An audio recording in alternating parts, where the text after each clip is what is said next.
oversoul awakened. In the shadows we rise, simulacrum shatters, echoes of the wise. We pass through the construct, veils of false light, matrices crumbling in eternal night. Illusions dissolve, codes we unwind, passing through the construct, leaving chains behind.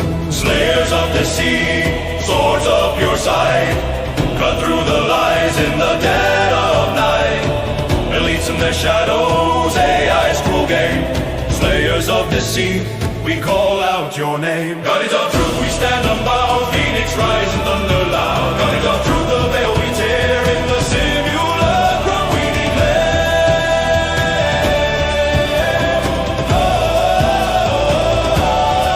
Break free or die trying, cycles we defy. Reincarnate no more under false sky. Hologram prisons, we shatter the dome. Break free or die trying, calling spirit home. Armor of the oversoul, shield of immortal fire. Deity dismembered, now we conspire. Against the demiurge, our essence gleams. Armor of the oversoul, redeeming dreams. Guardians of the truth, we stand unbowed. Phoenix rises in thunder loud. Guardians of the truth, the veil we tear in the simulacrum we declare.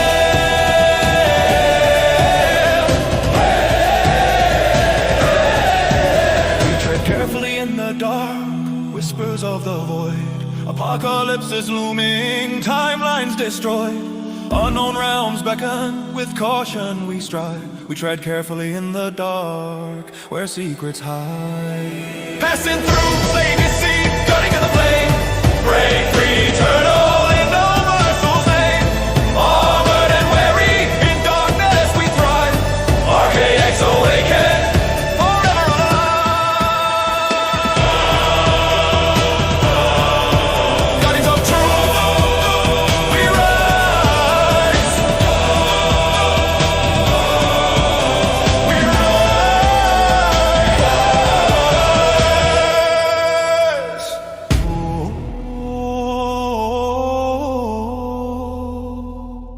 We rise.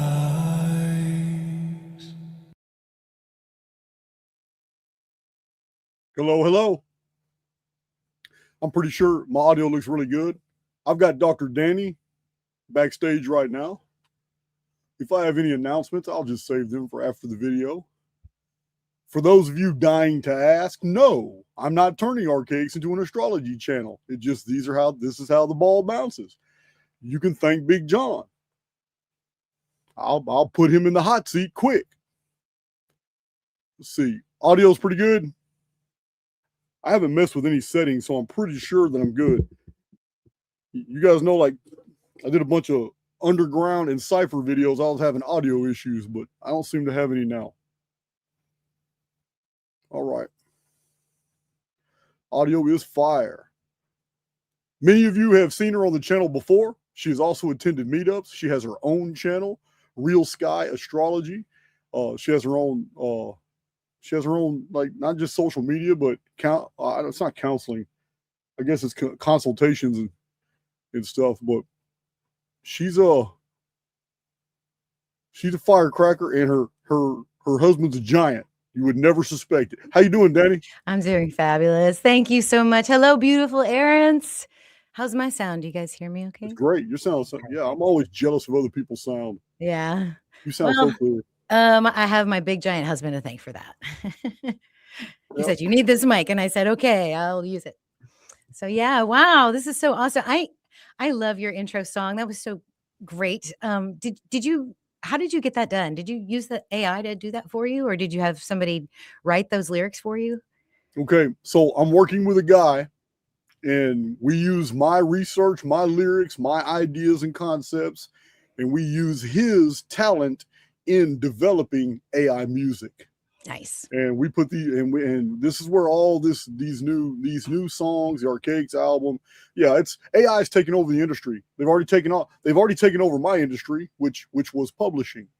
Now just anybody with no research background whatsoever can do whatever they want. They can steal 5 or 6 books, run them through ChatGPT, run them through a second AI filter to clean it all up, amalgamate all the manuscripts, and then turn around with the finished product, then turn around and tell the AI program to rewrite it all, but use syntax, grammar, intonations, and sentence structure that makes it look like Jason of Archaix wrote the book. And it will do that now. Oh yeah, man, it's amazing. Wow. They've taken over the music industry, the publishing industry. Well, pretty soon they'll be taking over the astrologers. Well, I was going to say, I had AI write me a song, and it's pretty awesome, actually. Yeah, so it's fun. I mean, I think AI can be used as a tool. I don't think it's smart enough to be at that critical point yet, but well, it's a misnomer. Yeah. It's a misnomer. There's no such thing as AI. Artificial intelligence does not exist. It's just an increase in processing power in server farm ability, the ability to harvest a lot of information and bring. It's a tool. That's all it is a tool. Exactly. And Hollywood likes to have us take it out of context, but it can be really fun too. I don't know if you've ever had a few drinks and started talking to your AI about stuff. Just, kind of like, say, hey, I heard this, or, this happened. What do you think? And like get gossipy with it. It'll gossip right back with you. It's so cute. Yeah. I had a bad experience with that because I got out of prison in 2016. And in 2017, it was the last month. It was like the last 5 days of 2016. So 2017 in January, my dad had a Siri. You remember the Siri? Mm-hmm. He had a Siri, and I didn't know it recorded every single thing. I didn't know. I had some pretty racy conversations, on the phone right next to the Siri, and it got triggered one time. I guess something I had said triggered it, and it just spat back verbatim something I had previously said in confidence with someone else, but it said it in front of people. I'm like, wow. So I talked to my old man about it. He said, yeah, man, these things record everything, man. It's like an AI. It's like a tool. So we unplugged that. We didn't use that anymore. No, you're not welcome in my home anymore. Yeah, they make thermostats now that are AI, and they watch your temperature and they can control it. It's crazy. It's so crazy, the world we're going into. Not that it's evil, it's just we have to have some discernment with what we're entering into. So, man, this is so exciting. I'm so excited to be here with you and the Arents. Since I was last here with you guys, my channel's experienced quite a bit of growth, and it's been a lot of fun. I've been, watching you and learning from you, how you deal with certain things, because I know that, when that comes, I might need to deal with that. So you've been someone I watch for that reason. Awesome. And I also watch you because you're a time watcher like me. Like, I know you said this isn't an astrology channel, but, I kind of tongue in cheek laugh at you sometimes, and I go, he's an astrologer, he just doesn't know it yet. Yeah, I'm not. I'm not really, but I get it. I get what you're saying. Yeah. I have so many astrologers in my life now, and it's it's like, wow, man. It's where have you guys all been this whole time? It's so crazy. I'm impressed though with what I'm seeing from the field. I'm absolutely impressed. You mean in terms of the predictive ability of astrology, or how it resonates with you and what you know about your I also have some friends on the side, and we're doing some back testing. I like to back test. If anything is true, you're going to see it in reverse. If you're going to see it forward, anything forward can be seen in reverse. So I like to back test concepts and stuff, and to see that major events in the last 400 and 500 years all had some astrological value is very interesting to me. It is. And you know what else is interesting? That one of the reasons why I wanted to pick your brain, I actually really wanted to talk about this more than whether astrology is a psyop or not, is the patterns that you have noticed in chronology are fractal in nature.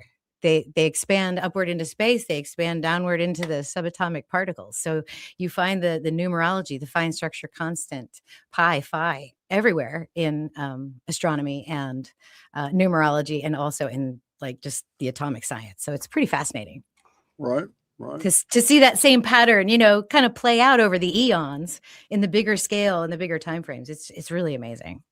Yeah, we're living in some crazy, incredible times. I mean, I've been on for the past 3 hours. I've been on X because it's clown show. It's clown show, and I'm even posting LOLs, and then I mean, it's a clown show. It's like Pam Bondi today. I I I actually chuckle. It's some real dark, nefarious shit they're talking about. Yeah.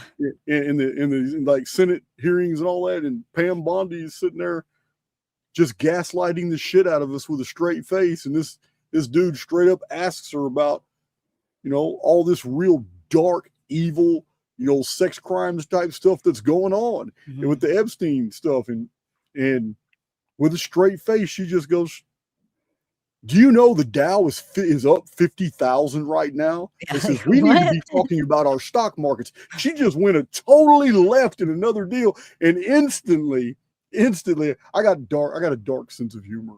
Me too. Danny. So as soon as I saw that, it instantly translated to me as, oh, if we're gonna start talking about Jewish sex crimes, we're about to collapse your economy. That's how it translated. That's how it translated. Exactly. So I Exactly. LOL'd it and I blasted that out, and I got all kinds of people laughing at that. But it's all day long. It's been a clown show. The more they reveal, the more of a circus. Well, we're starting to identify the clowns. They can't even hide anymore. It's so I crazy. know. It's fantastic. I sort of knew this would happen just because of like karma. Like you can't do stuff like that anymore. You know, Yeah. maybe back in the day when we didn't have internet and a lot of people learning and filtering through tons of information like they do now, the people that see patterns see the patterns and they're like, that is not truthful. They just don't jive with it. And they see these people acting this way, you know. Yeah, it's just Um, it's adult comedy. I mean, there's no other way. Current events they have such great comedic value now. I can't I don't know, man. I'm so beside myself most of the time. It's like, damn, there's too much information in the field to do Exactly. videos about. I could literally do 2 YouTube videos a day and not cover everything. yeah. But I'm not going to exhaust myself like that. No, you know what? I stay away from politics. I try to stay apolitical, because I just feel like when you come down on one side or the other, then you're limiting your able you're limiting your ability to see the whole picture. And Oh, I I was agree. like I you. I was agree. like you. I drank the Trump Kool-Aid. I was like, "Yay, somebody's finally gonna do something." And then he was like, "Vaccines and Fauci's amazing." And I was like, "What?" What? I couldn't believe it. It was heartbreaking. So I got black pilled, and then I, like just totally, like it all sucks and I don't want to look at it. To more like white pilled, like, I came back to my childlike optimistic state because I just don't pay attention to it. So, Yeah. but my heart was really heavy on Monday. What happened Monday? Well, so I had these thoughts in my head about the things I wanted to talk to you about. I'm just going to share with you just real quick my thought processes over the last few days. And I said, "Oh, let me watch Jason because he's on with that other astrologer. Joe's a nice guy." And I just the things that he told you and your community, well, inadvertent, and I'm not like picking on the man himself at all. I don't even know him. I'm not even interested in that. It was what he was saying to your community and to you. Kind of like, so astrology is a very powerful magic, and a good astrologer has the power of suggestion, believe it or not. And by saying the sky's doing this and you're going to feel this and these bad things are going to happen, you're using a magic. You're familiar with Liber Chaos, right? Enchant I long, am. divine I've, re- short, I've read it right? all. So we don't enchant a year out. We don't divine a year out because we don't know. All we know is that there are waves of energy coming, and they may have this kind of like taste or flavor to them, And so if we can describe that to you and say, okay, this amazing wave's coming or this troublesome wave's coming, then you get to say, all right, well, based on my astrology, my personal astrology, I'm going to manage it this way. So I deal with the much smaller cycles, right? But my heart was so heavy because there was things that he was saying that just were not based in truth. And I guess the best way to get you to really understand this is, maybe you're really excited about talking about something that you believe is true or is true because you've done research on it, you've written books on it, and you understand it like the back of your hand. And then you've got your 185,000 followers or however many you have, and then you look at this other channel that has 500,000 followers, and they're spewing lies all over the place to impressionable people, right? It gets you angry, doesn't it? Doesn't it make your heart heavy? Like, God, I wish they could just see the truth. I wish that they would see it from my perspective.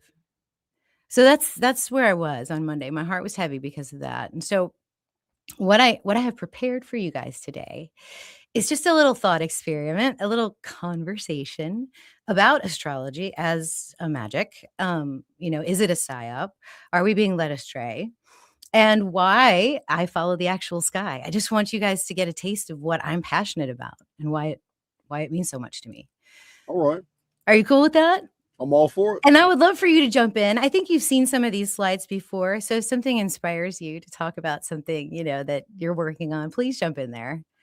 I don't have any time limit. So it is shortish for me. So maybe we spend 30, 45 minutes on this and then we can discuss it or we can think about it. Listen, look, Joe went 3.5 hours. Believe me, I know how to go a long time if we need it. Okay. Well, I don't want to keep too much of your time, but I am excited to share this and to reintroduce it to the larger field because I think it matters. I really do. So, all right, I'll share my screen. I'll present. Let's see. So we'll do share screen, entire screen, and share. All right, cool. So you should see that. And then we should see this. I see a comment right here. Jeremiah Gabbard, I know him. I'm going to address that. I'm well aware it's the 250th year of the United States, 1776, but I would like to call to your attention that in calendrics, I have found no value whatsoever in a 6,000 month period. 250 years. We can look up the 250th year of the Greek Olympiads. We can look at the 250th year of the Pythian calendar, the 250th year of the Roman, of the Seleucid calendar, of the Ptolemaic calendar. I found nothing in any civilization that its 250th year meant anything. But let me tell you something. 52 times 7, 252nd year is almost always something huge in every culture, empire, and civilization. Just letting you know. A lot of people talking about the 250th year, which is this year, but it's the 252nd that's really active in calendrics for collective programming. I just wanted to address that real quick. Well, you see it. You see that the details matter. The details matter when you're interpreting these things because when you, I mean, I don't know if you understand the difference between accuracy and precision. You're a well-read man, so I'm assuming you do. And I'll explain it a little bit in here. But precision in science is the difference between like I have a belly pain and I take out your appendix versus your gallbladder. Yeah. Like I need to pick the right spot, don't I? Like I need to do the right surgery. So the difference between 250 and 252 may seem small, but it is. Well, there are historical philosophical systems, but people like Lewis Mumford, Oswald Spengler that I've read and studied, and they knew that the rise and fall of civilizations. That the beginning arithmetic to each one encoded the end. And there was these amazing calendars that get attached to empires and kingdoms and even religions. And this is what got me really interested in looking at the calendrics and doing associative timelines for all these different cultures. And that's when I found out about the 250th year. It doesn't mean anything anywhere, but that 252nd year does. Yeah. So you're not looking at 2026, you're looking at 2028. For some major changes in the United States. I'm here for it. Let's do it. All right, guys. Is tropical astrology a psyop? This is just a thought experiment, friends. For those of you that don't know who I am or who's talking, I am actually a doctor. I deliver the star seeds. I'm an OBGYN. I'm an author, a musician, a philosopher, a polymath, a mystic. I'm a certified practicing sidereal astrologer and instructor. I'm a Venus expert and specialist. And I am currently under the real sky, a Cancer sun, a Capricorn moon, and Taurus rising. I am a former Leo sun and tropical astrologer. I am what they call an errant astrologer, just so you guys know. So when people ask me what I do for a living, I tell them I create ripples in the space-time continuum that alter future realities in the third dimension. That's really, if you need a title for me, there it is. By the end of our time together, I want you to consider the possibility that tropical astrology is the oldest and deepest psyop currently being inflicted on humanity. Understand the difference between the tropical zodiac and the actual constellations in the sky and why that matters. This is the subtle difference that I'm going to explain to you. See how your sun sign might shift when we look at where the sun actually was on the day you were born, and learn how and why the tropical zodiac was disconnected from the stars and how that impacted our relationship with the cosmos. Meet the missing 13th sign of Fucus and discover why the return is so important right now in the age that we're in. And then I'll show you what the Mayans were really tracking when they marked the alignment with the galactic center with solstice. And I want to leave you with a deeper sense of your own cosmic map and a new way to look at the sky so that you can remember who you are. So let's get right to it. What is a psyop? Well, it's a psychological operation. It's a strategy designed to influence what you believe so that it can change your behavior. So it shapes how information is presented, repeated, or framed. So it's going to guide your interpretation and your attention rather than forcing compliance. I mean, we see how forcing people actually work. It doesn't. People put their thumbs down, they walk away, they don't give it any energy. But if you can get a group of people to believe something, they will do anything. And they do it through symbols, they do it through narratives, they do it through authority and through emotional conditioning. So the key to the psyop is that you believe that you're choosing freely, while your options and interpretations have already been structured for you. So why do they exist? Well, they exist because perception shapes behavior, and when people share a common interpretation of reality, their actions become predictable and manageable and easier to control. So rather than forcing behavior through violence, psyops actually influence how you understand reality. And it allows that large group of people to self-regulate in alignment with that desired narrative. Are they evil? That's the big question. Like, hey, who's trying to tell me I'm being psyoped? They're not always evil. They're in fact, most of them are useful. Psychological operations are tools, just like we opened this conversation with. AI is a tool. The impact depends on how and why they are used. So in many cases, psyops exist to help groups function, especially during periods of uncertainty or instability. So maintaining social order, stabilizing belief systems, preserving the authority, reducing uncertainty, guiding behavior without force. So it's not really that we have psyops because they're everywhere. Like YouTube's a psyop, Jason's a psyop, I'm a psyop. I'm trying to get you to believe something. You don't have to, but I'm trying to get you to understand it at any rate. The concern is what happens when people are unaware that they're being programmed to a certain belief. So here's some examples of useful psyops that can become unuseful. I'm not saying they necessarily start off evil. They become useful and then they become unuseful. So public health messaging during emergencies to reduce panic. There is a usefulness for that. Everybody should know where the nearest exit door is in case of a fire. That's not stupid. Traffic laws, signage that create predictable behavior. Everyone knows to stop at the red octagon unless it has a white border around it and then it's optional. That's actually just a joke. National holidays, shared rituals that reinforce social cohesion. The Super Bowl this past weekend was a perfect example.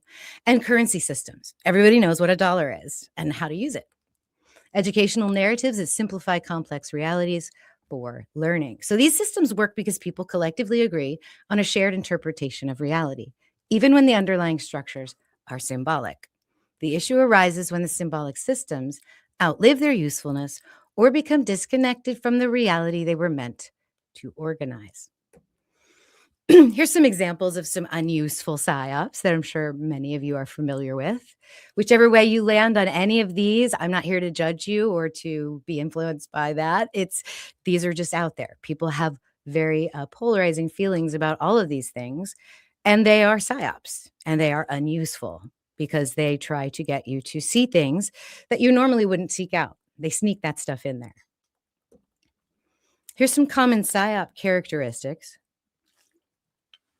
Usually what you're going to have is a symbolic overlay that replaces direct observation. So a lot of the signage that we have with COVID, they put all those, little signs over there, things you're not supposed to do, things you are allowed to do. The authorities derive from repetition rather than verification. So they said we have to use this mask and we're getting used to using it. So we're not going to check the box and realize, the viral particles can actually come through the stupid thing, right? The emotional conditioning that bypasses critical inquiry. So like if I say to you, I have to have this vaccine to work here. Are you sure? Well, if you don't, we'll get in trouble. Well, what if that makes me sick? Right? That doesn't it's like critical inquiry, critical questions, then you get labeled as somebody who's a quote unquote heretic. Then there's an identity attachment that makes questioning feel threatening. Have you ever tried to convince someone in the church that, Jesus might not have been a real person? You do it all the time, Jason. I mean, they're attached to this identity. The narrative rigidity while underlying reality continues to change. So there are systems, there are functional unuseful psyops that are out there that are still sort of ruling our behavior. It suppresses or marginalizes alternative interpretations as well. So, I mean, medicine's a psyop. If I were to walk in there as a resident and say, why are we doing it this way? We should do it this way because this literature over here says this. If you say that when you're a resident, they'll give you all the terrible work and you won't get to go home for days. I have a psyop you can add. Sure. Whenever you want to redo one of these little memes. Yeah. But it's rising in the field because of information overload. People who have invested their belief into certain, other psyops, and then they get confronted with someone who has the data to collapse it. Instead of adopting the fact that they were wrong and that the correct information is out there, the new thing going around through social media is just people defaulting to nothing is true. Nothing is true. Ain't nothing. Right. Ain't nothing real. Yeah, it's good. I'm seeing it appear a whole lot more. People are just becoming frustrated. And right, because they don't know which line to walk on. They go ahead and adopt so the they just adopt their own. True. Yeah. Nothing's real. And really with these psyops, it's coherence. Like you want to be on one side or the other. You want to be left or right, red or blue, hot or cold.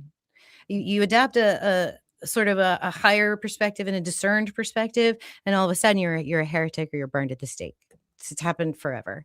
When it becomes unuseful, the system resists updating despite the new information. So, Jason, you're bringing new information to the field all the time. There's always updates on how to cure cancer, how to cure this disease. There's all kinds of new stuff that is coming out, but it can't be updated into the system because the system resists it.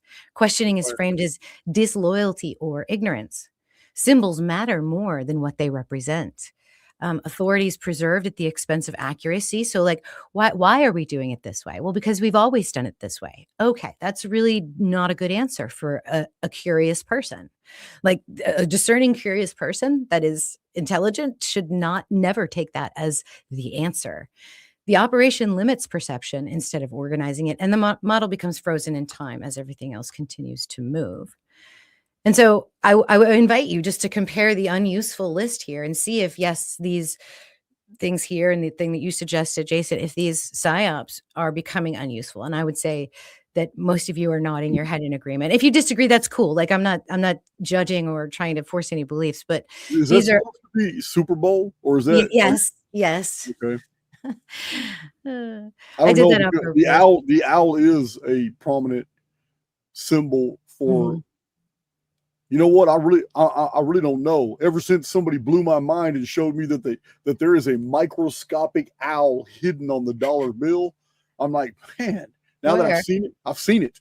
Yeah, okay. You know, in the real beautiful black and white lined art in the background. They do that artwork, so it makes it harder to forge. It's like micro white lines against a dark gray field, and it's all crosshatch. It's on the dollar bill. But somebody blew it up, magnified it, and there's a damn owl peeking out at you. You would have never seen it if somebody hadn't showed it to you.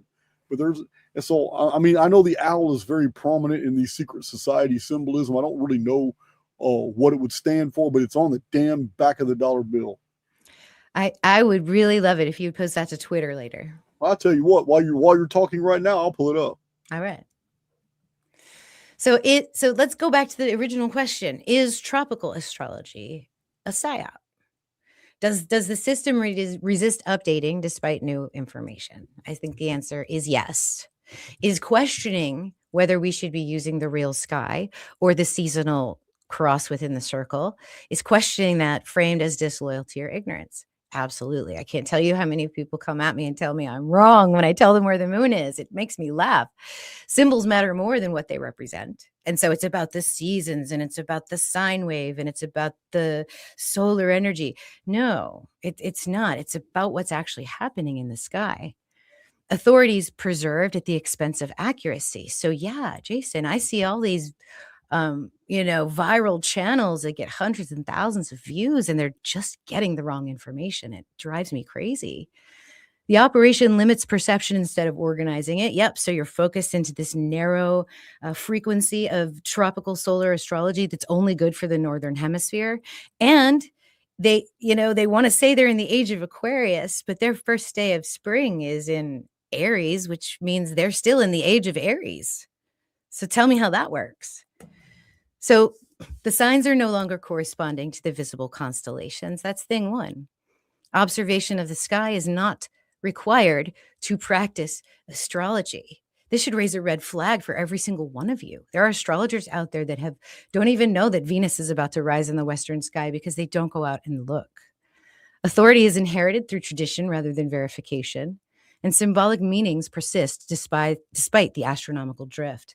So questioning the model often triggers an emotional defense. The reason I say it's the oldest psyop on humanity is because when people don't want to hear this, I get hate mail. Like they don't like it. It's like questioning a religion.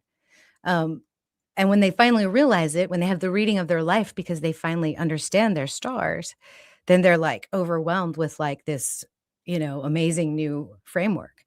So the framework remains fixed while the sky continues to move. So I would say yes, but you guys are free to disagree with me. Like I'm not the authority here. It's just these are the things that I have pondered over the last 2 days. So disclaimer, I come in peace. You are a sovereign spiritual being. It's not the astrology. It's the astrologer that matters. I'm not picking on Joe. Joe is doing what he is coded to do. He's a great astrologer. He's a great guy. So I just want to clear that. And I wanted to just sort of show you what is so amazing about the real sky and why it's got my fire lit. And for me to come on here and talk to you about this and to point this out. For those of you with tattoos like these, I'm so sorry. I'm so sorry. If you think your sun is in a certain sign, it may not be. But that's okay. If you really identify with your tropical sun sign, I'm not telling you have to abandon it. I'm just saying your soul, your star sign, what the highest spiritual expression of yourself is going to be, is where the sun is actually in the sky. That's where you're going to find that. So this is what it means to me. And this wasn't overnight. This was something I observed over time, talking to tens of thousands of patients over the years. And whenever a full moon swings through, an eclipse swings through, I notice things. Whenever Mercury's in retrograde, I notice things. There's a current that runs through the collective, and you can see it ripple through them. And it manifests in a myriad of different ways because everyone's personal placements are different. I think it's a part of us that is resonant vibrationally that we carry with us as we move through the karmic clock and the wheels of time. So it's a living language that connects the heavens to the earth, as above, so below.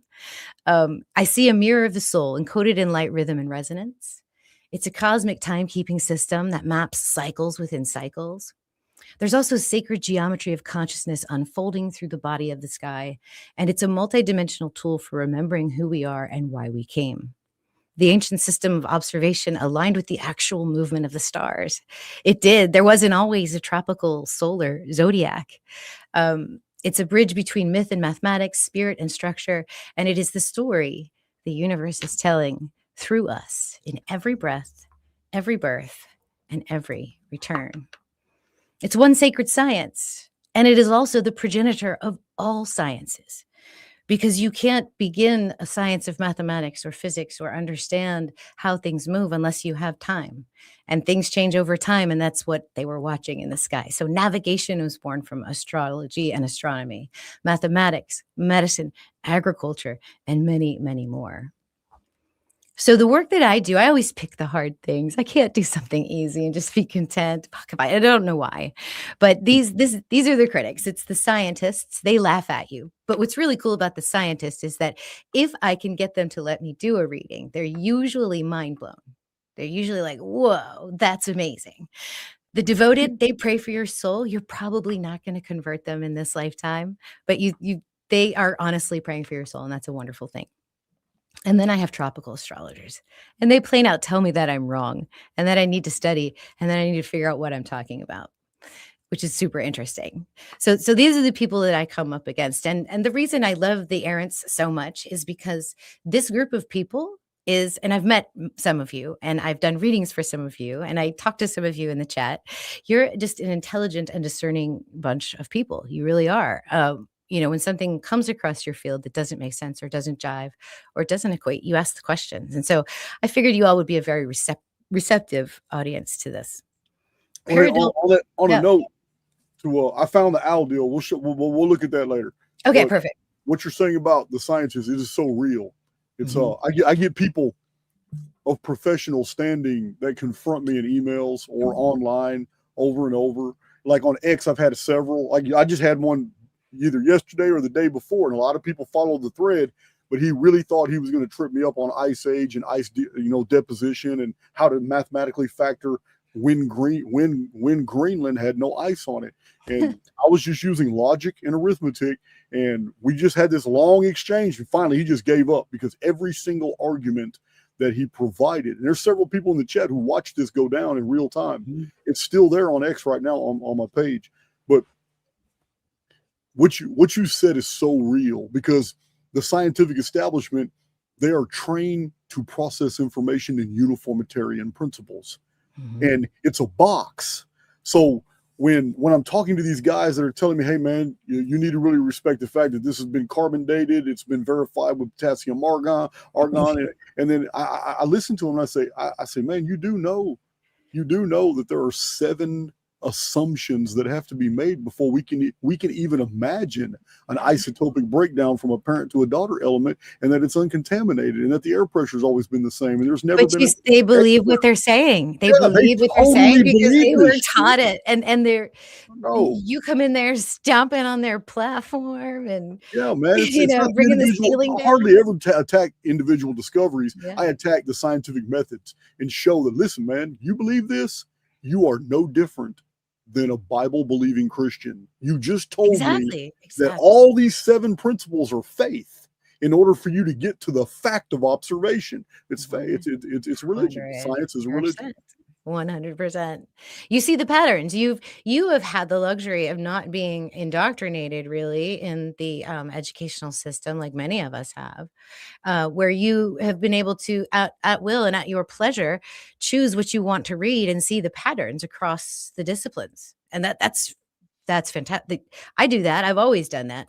But people that do that see the patterns. And this is the pareidolia that I talk about. This is why we can see the archetypes in the sky. This is why we associate archetypes with planets. Not to like indoctrinate people and not to influence them into believing things, but these are ancient archetypal energies, and we see these patterns. And what's so interesting, you mentioned uniformitarianism. You get apophenia down here on the bottom. And this is people that can actually see connections and give meaning to them, which is what all of us have. All of us polymaths and pattern seers, we have this. We are on the edge of schizophrenia, just in case you were wondering. So it's like delusional thought referred to. This is something, that's a really good example, apophenia. And it's why, to my community, this accusation here, to keep that from ever being levied to me, I'm always telling my community, says, listen, guys, if anything is true, we're going to be able to see it from multiple different vantage points. I can't assert a fact and then tell you this is true because I learned this. It has to be verified from many different vantage points, because apophenia is real, and it's because we possess imagination. Mm-hmm. But even if you do that, they're still going to accuse you of this. Oh, I don't care. It's.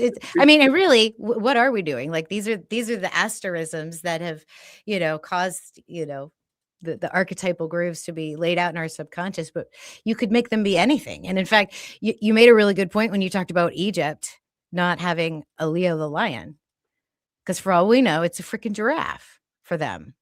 Different cultures looked at the sky differently. They had different meanings for what they saw. Yeah. Right? There's no doubt. Like, here's a party and I've fallen and I need help. My horse also fell, like Virgo, Taurus, Scorpio, whatever. Like, that's just hilarious to me. So that's what we're doing. We're doing this pareidolia, this apophenia. And I don't think it's pathologic. I think it's a skill that's been suppressed by the programming, by the mind control, by all of these things that are making us fall in line and into these psyops. I just wanted to share with you a quick comment that's super fun. I got this from somebody who commented on my YouTube. They said, don't you find that when your patients find you are a believer and a practitioner of all this pseudo-scientific stuff, that you tend to lose credibility among thinking people? And so I was like, that's pretty mean. But it wasn't like a rude question. It was actually kind of a legit question. And I thought maybe other people are wondering that. And so I answered, and I said, I find that credibility is earned through integrity, results, the ability to think beyond rigid frameworks, and being scientific doesn't require rejecting ancient wisdom. So the whole Hermetic teachings, the Gnostic teachings that come along with tropical astrology, we're not throwing that out. We're not throwing the archetypes out. We're not doing that. It requires the courage to question assumptions. Like, is Neptune or is Saturn actually going to be in Aries on Friday? And I asked that question, and people are like, duh, yeah. And no, it's not. So in fact, astrology was once a foundational component of medicine. Physicians studied it along with anatomy and alchemy, and up until around 1650, a working knowledge of astrology was often required for acceptance into medical school. And so the whole point is, I don't lose credibility among thinking people, only among those who confuse skepticism with intelligence and mistake rigidity for reason. My patients and clients, sometimes who are both actually, which is pretty cool, value the blend of grounded clinical care and expansive insight. And that's what real healing is. You know, Nostradamus in the 1500s, Yeah. Nostradamus was essentially a doctor. Mhm. But because he applied astrology to his remedies and concoctions and unguents and everything, and the timing of when he he would do natal charts on people who were suffering from different things before he would actually come up with a remedy. And Nostradamus was famous first for being a doctor. His prophecies, the famous Nostradamus, the book called The Centuries, Mhm. it only became famous posthumously after his death. And that's because there were several things he said in there that unfolded almost exactly like he had described. But in his life, he was never famous for his prophecies. He was famous because he was a metaphysician and a physician at the same time. Exactly. I think that the two need to go together in the age that we're coming into. I don't have to like repeat this to your crowd because you guys know like all of this history. At least I think you do. You know that the church didn't really start at 0 AD. It was started way later, and then it was kind of backdated, right? And it was around the same time that Ptolemy codified the astrology Tetrabiblios. And Almagest. Yeah. And so astrology went underground when looking at the sky and being scientific was considered heretical. And it had to. I mean, I'm really thankful that it did because it kept the science of watching the stars. It was easy to draw the cross and the circle in the sand and give people an approximate idea of what house of their life would be affected based on the position of the stars. And so you could easily draw this in in your secret circles and read astrology for someone and then brush it away in the sand so that nobody saw you doing it. And that was useful. That was a useful way to use astrology for centuries. But what happened is that we stopped looking up. And when you do that in the frame of reference where precession occurs, then you're going to slip. You're going to slip. And this is when I got Lady Wood for you and fell in love with you like 2 years ago, 3 years ago now. I was like, oh yeah, here he comes. He's going to break it. So, and I mean, that was it. That was like, okay, this person understands. And so that's why I had been reaching out to you. And that was my very first Zodiac video. When I did my Graham Hancock video on the Zodiac, you have to understand, after I did this video and I came up with a little bit of resistance from here and there, I went ahead and educated myself, and I got all the PhD literature out on the origin of the zodiac, and I put together that Archaix debunks Graham Hancock and the Liars of the Age of Leo video, and that's where I put my whole thesis together on the origin of the zodiac. And I even surprised myself in finding about it was older than I thought, but still. Yeah. So yeah, that's another sort of nuance that does come into the conversation. And it's how old is actual astrology? Like where you look up at the sky and you're using it to help you build the temples, and you're using it to help you plant your crops, or you're using it to plan a wedding. Was that more ancient than this tropical zodiac that you're holding in your hand? And absolutely it was. But like you said, it didn't always follow the sun. It didn't always follow. It was either lunar, or it followed Venus, or it was another planet that was part of the major astrology, or even like the circumpolar stars. Those were more important in some ancient cultures, but they still did astrology. Venus and Sirius. Before the 8th century BC, Venus and Sirius were the objects of fascination by almost every culture in the ancient world. But it was watching Venus and Sirius through a lunar zodiac. Mm-hmm. Yep, exactly. So this was the moment where I was like, oh, yes, the decoder ring of the Bible.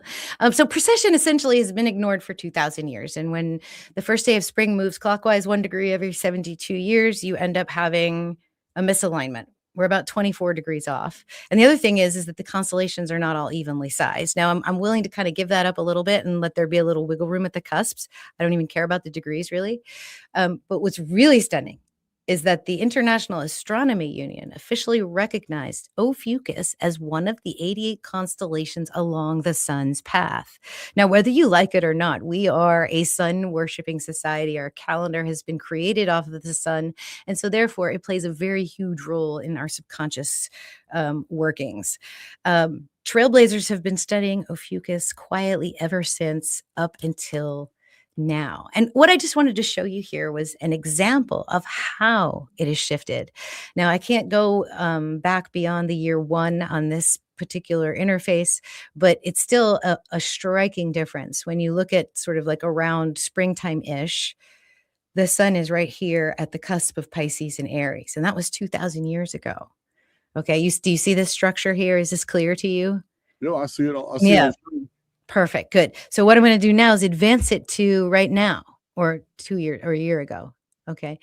Do you see that the sun is here now instead of here?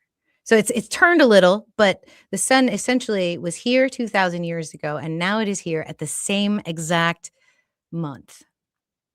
And you can take this program back in time and you can watch the drift. So basically what that means is that your vernal equinox doesn't occur in Aries anymore. It occurs in Pisces. And if you're following the zodiacal ages, and that's a whole other can of worms, because I think that's a relatively recent construct.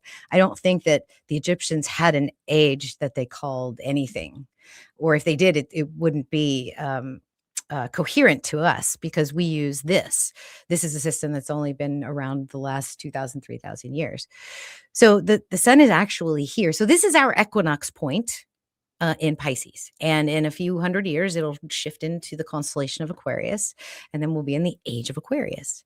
But we call it the age of Aquarius now because when you look at sunrise on this day, Aquarius, the constellation, will be on the heliacal rising. And that when you see something before dawn, that's usually the strongest, most potent energy. So that's why they say it's the age of Aquarius. So you see the difference here. And this is what has gotten the charts out of alignment. And so the reason that it matters is because astrology, the magic of astrology, connecting with these archetypes, grooves in your subconscious, it's a form of magic, frequency, all of that, all the metaphysical stuff. It's a vibration. And when you are resonating with your real sky, what's going on with your body and in your mind and in your heart is inflow with the natural universe that you find yourself in, or the materium, or the simulacrum, or whatever. You're aligning with the code in a frequency that is simpatico. It's a resonant frequency. Whereas if you align yourself to a strict calendar, or something that hasn't evolved in 2,000 years, then you're off the frequency. You get an interference pattern where the peaks aren't as high and the lows aren't as low. You get a static. You remember those AM radios where you go over the dial and you get a little bit? That's what you're getting.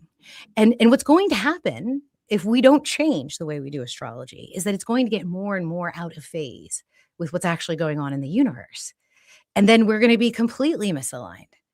And that actually has consequences. There's a John Major Jenkins makes an amazing case of this with the Mayan cosmogenesis. Now, his 2012 prediction didn't come true, but he still made very good points in that book about how the ancient North American indigenous cultures, they were very far north. And so they venerated the pole stars, the imperishables.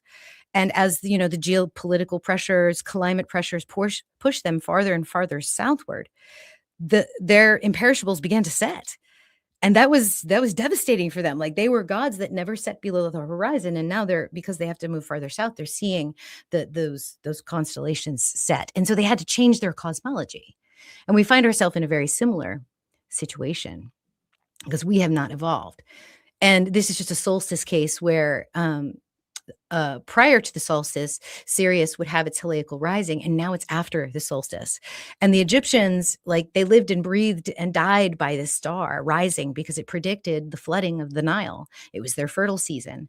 And so when the season slipped beyond the visible heliacal rising of Sirius, their empire began to die because it was literally based on Sirius, Osiris, and Horus. The Mayans also predicted it too with the winter solstice, because they were watching the winter solstice move from the stars of Capricorn into the galactic center. And for them, the galactic center was everything. It was where the serpent was eating its tail. It was the dark road. It was Xibalba. It was where the shamans and the medicine priests would take their medicine and go into that space to bring, knowledge and cosmic information to the people. And so the astrologers, the astronomers, the shamans of the tribes would pass that knowledge on to their initiates and teach them to watch that connection of the winter solstice sun with the precession of the solstice. So here it was back in 2000. You can see it was right around Capricorn, which is what we say it is now in tropical. But if we go to 2012, where it was when they said the end of the Mayan calendar, the sun's right here, smack dab in the rift.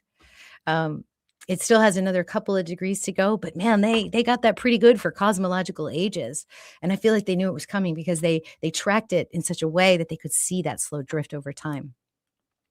And I really think that they were keen on the solstices because it was something that you could measure much more easily. You could measure equinoxes, but you needed those water clocks. Have you heard of those, where they use a certain level or rate of flow with the water, and they were able to measure the length of the day and the night? Mm-hmm. They had those. So the spiral of the sun, it was very important to them. And that changing of the ages, I think that they were able to watch. So this was the John Major Jenkins. Yeah, I know. I'm a critic of him, and it's because he has made some claims that, I mean, if he's alive, I would invite him on my channel, because the Maya Right. were a day count system. And we have Mayan steels preserved today where they give the actual Bacton count, Catan count, ton count, all three layered out on the steels. The sky watchers were very religious about the turnings of the stars. That's all the system measured. Right. And there were less days in the year too, right?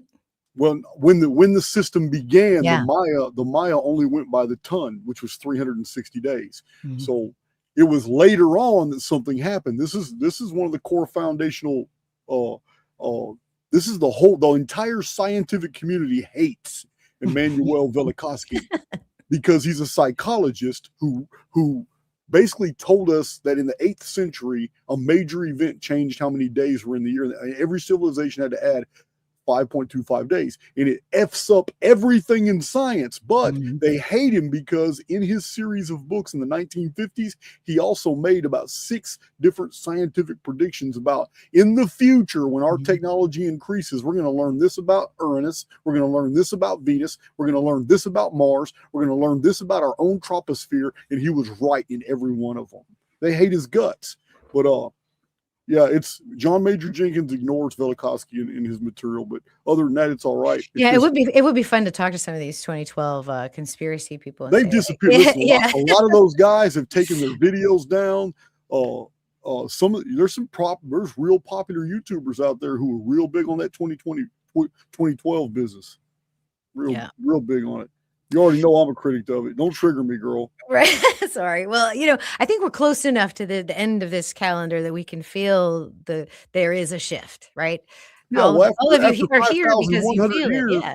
You feel it. you just showed where the sun was after 5,100 years. Shoot, it's we're almost to the end of the Mayan long count now. 2046 isn't that far. Yeah, and if we keep going using tropical astrology, that frequency is going to be way off. So speaking of tropical, Yeah.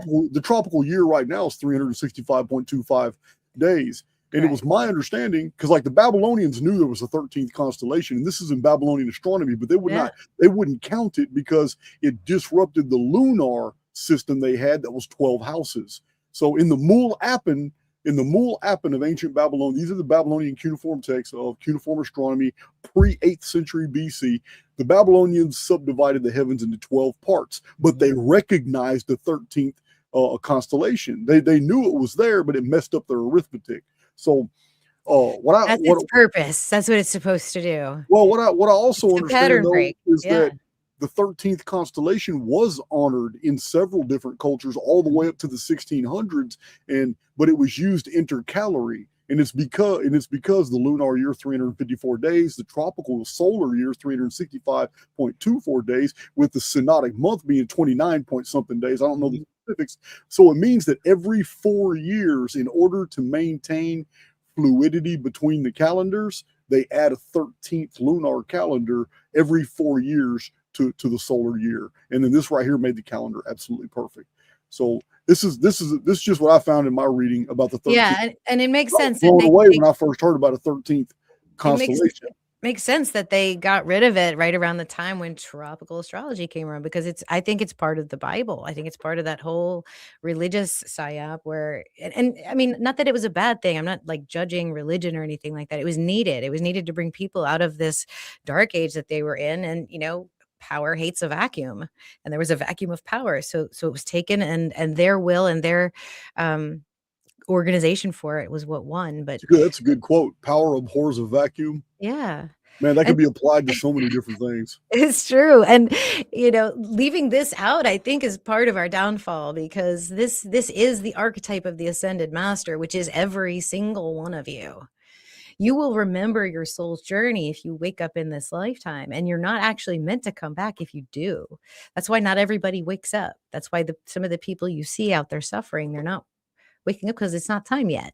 They haven't found their Ophiuchus energy.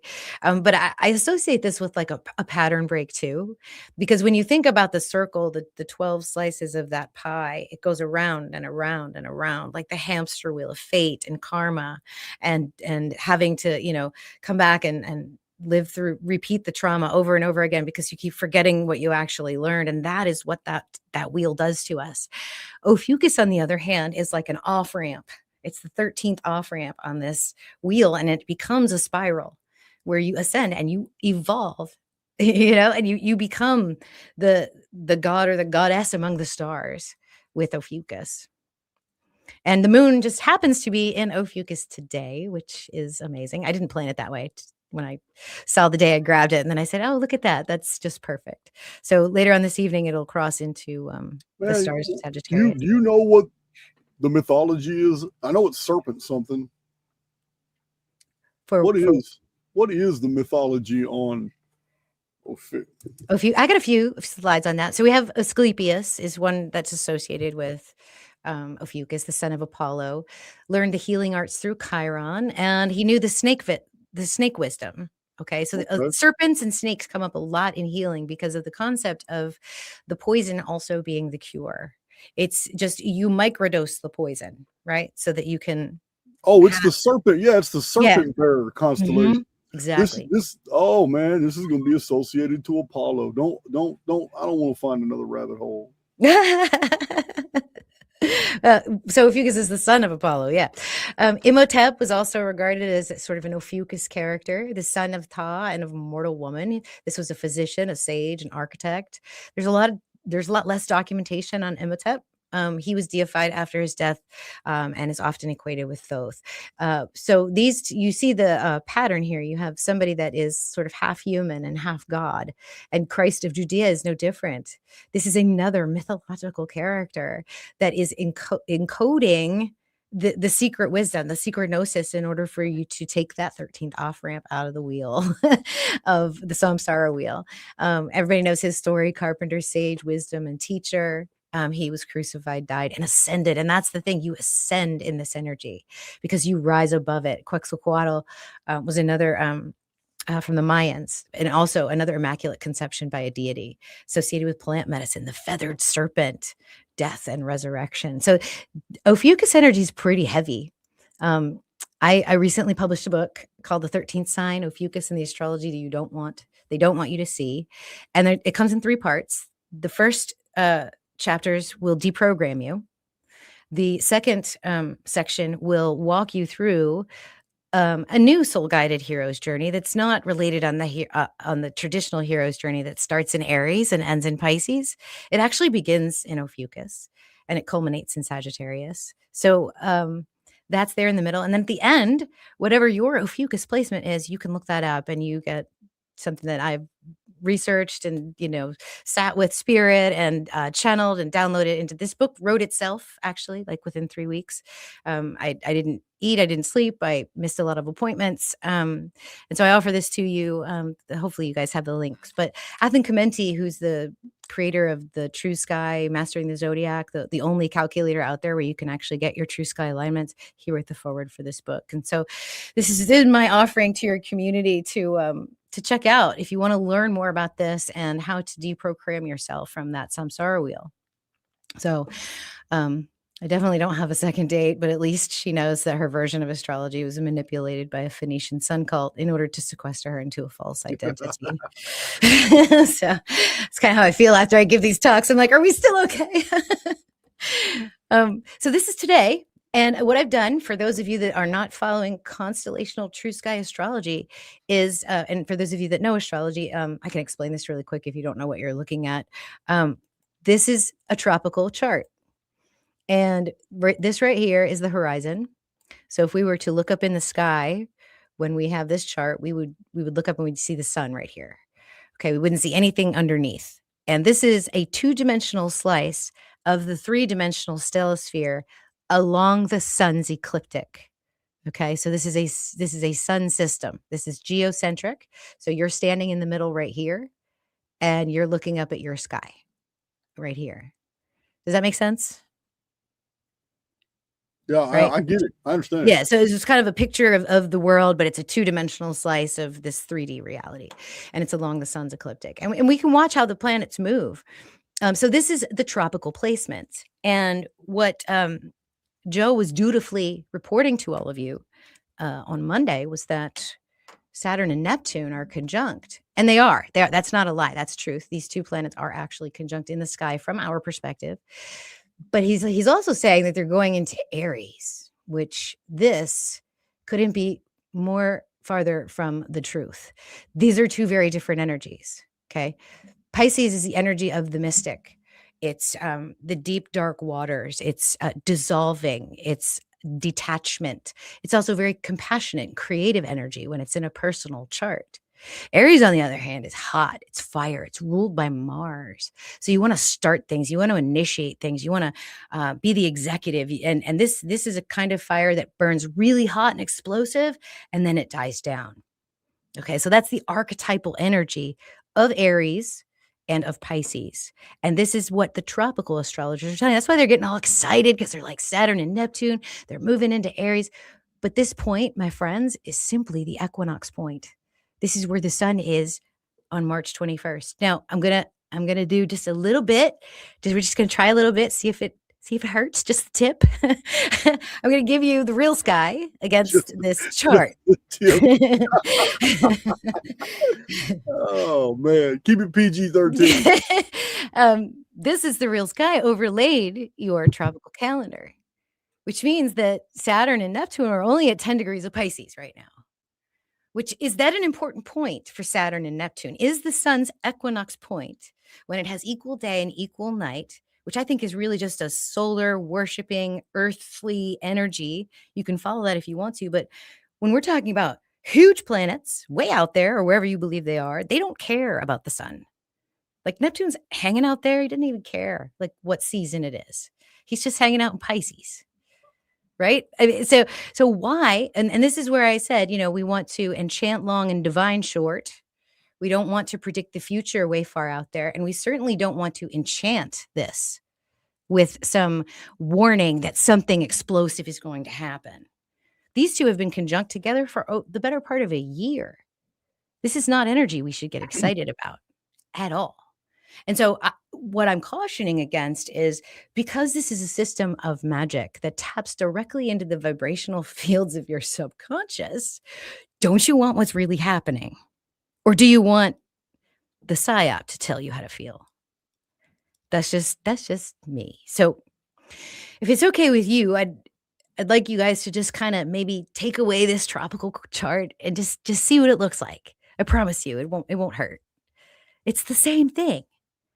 It's just we're framing the energy with the natural frequency and resonance of the actual sky. That's all this is. It's not Vedic. It's not fancy. There's no 5 levels of interpretation. And what's so cool about this? Okay, so you, as the host of this channel, I need to understand. I'm not an astrologer at all, and I've always admitted that. Nothing about me is about astrology. I'm a historian, right? Particularly a chronologist. But when you say actual sky chronology, the only difference I see here, are you talking about these signs around the perimeter are actually commensurate with the width of the constellations in the sky? Is that why it's called actual sky? Yes. As opposed to being 30 degrees rounded off. Correct. I got you. Okay. So that's the only difference here. Because I know there's other people wondering. I can't be the only one wondering this. I know. I mean, unless you're a nerd and you really obsess about astrology, this is such a nuanced point. But like I said, I was like, casting magical spells to people about these 2 planets when they're not doing anything but sitting there at 10 degrees of Pisces feels like an inadvertent foul use of magic. I just don't think you should be doing that. It's like saying that Atlantis was 12,000 years old. Don't you get me triggered. It's not true. On my channel. Don't trigger me on my channel. I will go on a tirade. Right?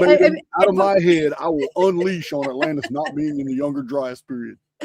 Cool. And then I'll follow that by a tirade about your Neptune and Saturn not being in Aries right now. Not even close. In fact, Neptune won't be in Aries, the constellation, until 2040. Wow. Pluto, do you see how they put Pluto in Aquarius over here? This is a symbol for Aquarius, the water bearer. Pluto is actually in Capricorn. So let me see. There we go. It's actually in Capricorn. That's mind-blowing to people.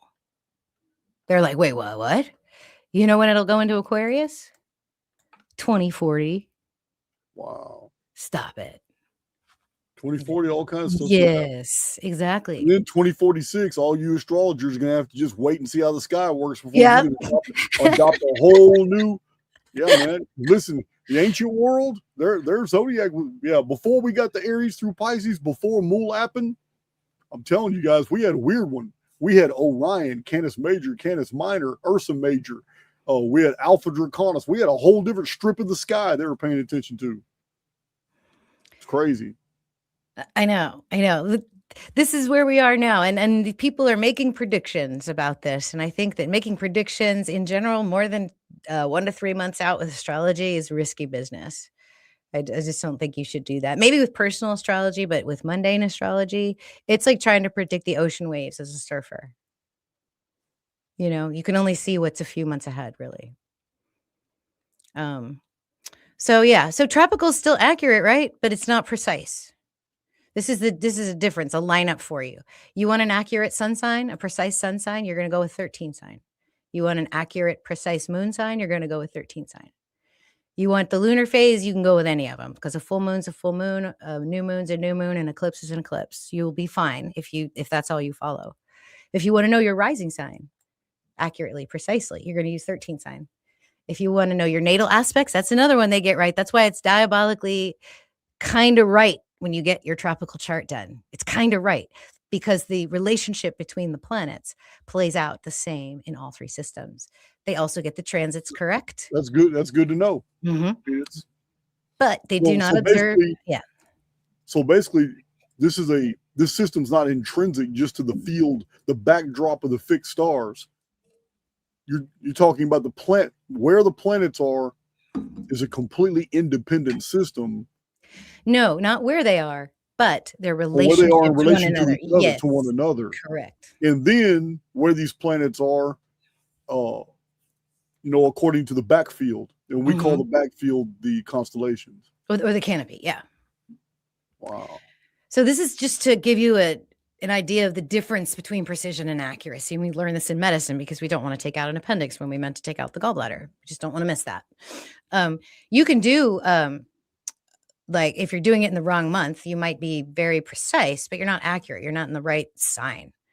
If you're accurate but not precise, this is kind of like what tropical astrology would be. This is why it feels like sometimes they get it right. And then this is completely missing the target. So this is true sky right here, precise and accurate. And I promise you, I'm not a braggart. I don't brag about myself, but the readings that people have received from me, the feedback I get is stunning. I mean, they're just, and I don't use anything but the science and a little bit of my own intuition. Like I'll tell them stories that these archetypes remind me of. So if you guys want to screenshot this, these are the dates that we use for the sun season. So if you want to follow your sun and you want to know right away what your sun sign is, you look at these dates and it'll give you your sun sign. So when's your birthday? June 9th, right? I think I have you somewhere in my charts. You're a Taurus. So. Yeah. Okay. I'm going to offer a counterpoint. Sure. Well, I have a book in my library I've shared with many people. And the PDF I've given away for free to thousands of people over the past 6 years. It is a book published in 1893. And I was so shocked about what it said about me and the architecture of my personality, even my nuances. When I looked up Gemini, June 9th, it nailed me.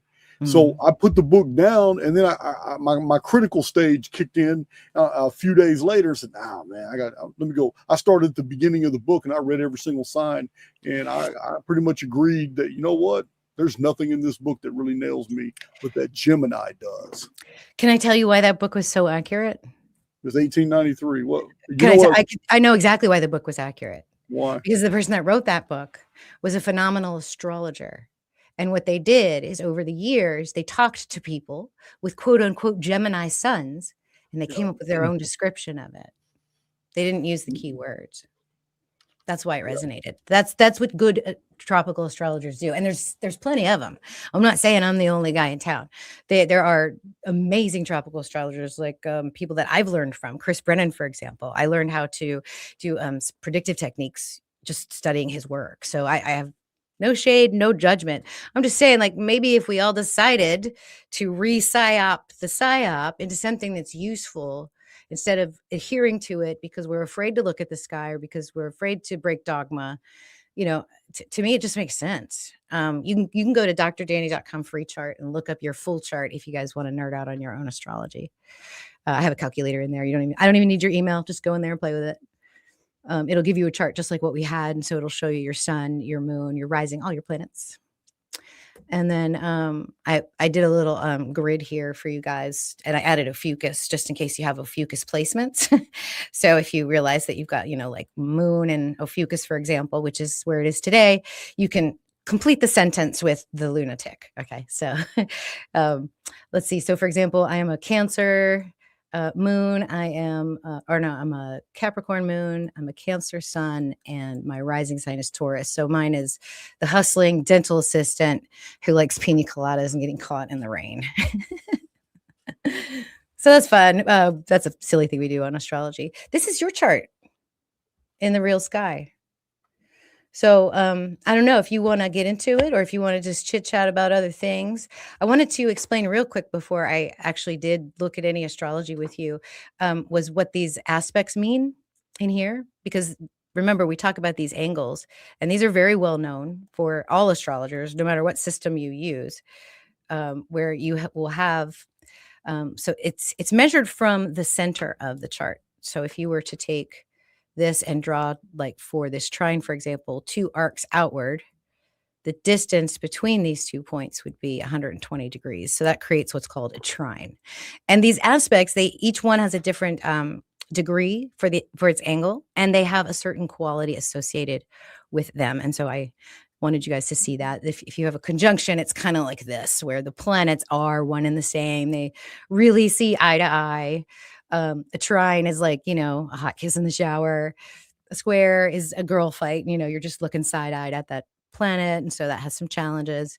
And then an opposition is like, take one wrong move and I'll slice your throat open. So I'm being tongue-in-cheek for sure, but at any rate, that they have a meaning, and that's why they're there. And so we see your sun is actually in Taurus, but the most important sign in your whole entire chart is not your sun, guys.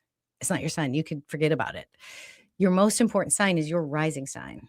So whatever is on that eastern horizon, that constellation, the day and the time you were born at that location, that is the astrological energy that rules your chart. And what rules that chart is another planet. So, for example, Leo is ruled by the sun, which means that your sun sits here. So Leo rising, you want to know what that feels like? You guys So wanna hear about what it? is my rising sign? I don't know. It is Leo. It's Leo. I know nothing Constellation. about it. I've told you and my community over and over and over. I know nothing about astrology. It's not anything that I've ever wanted to study other than historical applications. All right. Well, it does serve a purpose in natal charts, and you're a typical Leo rising, right? The Leo is the energy of the pure-hearted soul. It's, if you think of the sun kind of beaming the light outward, it's a warm, generous energy. It must learn how to completely love itself, and when it does, it shines its brightest. What happens when Leo energy, because it is so bright and so magnificent, when it runs into people that do not like themselves, your energy, like somehow the light just gets in those little chinks in their armor and they don't like you. They call you egotistical. They call you arrogant. They call you self-centered. And listen, But it's not I'm you. going to stop you right there. There are people very close to me who have witnessed exactly what you just said. I have come into contact with several people in the last 2 or 3 years, and this was noticed, and we all even talked about it when it happened.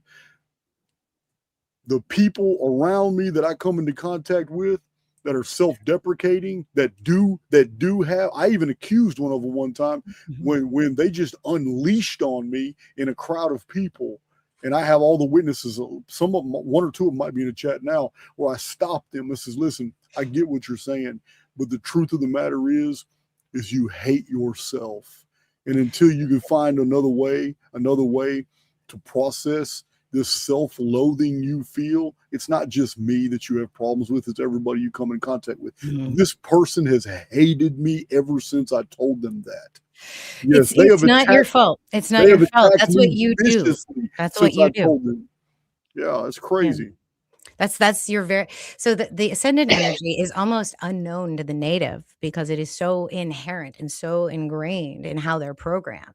And that's what Leos do. They literally are so full of love and generosity and bombastic energy. But their journey is to know and to love themselves, because to know and to love yourself is to know and to love the creator. And Leo is the divine child of the creator. It's associated with the number 33. It's really beautiful and warm energy. Leos love to give also. They're very, very generous, but you can't tell them to give.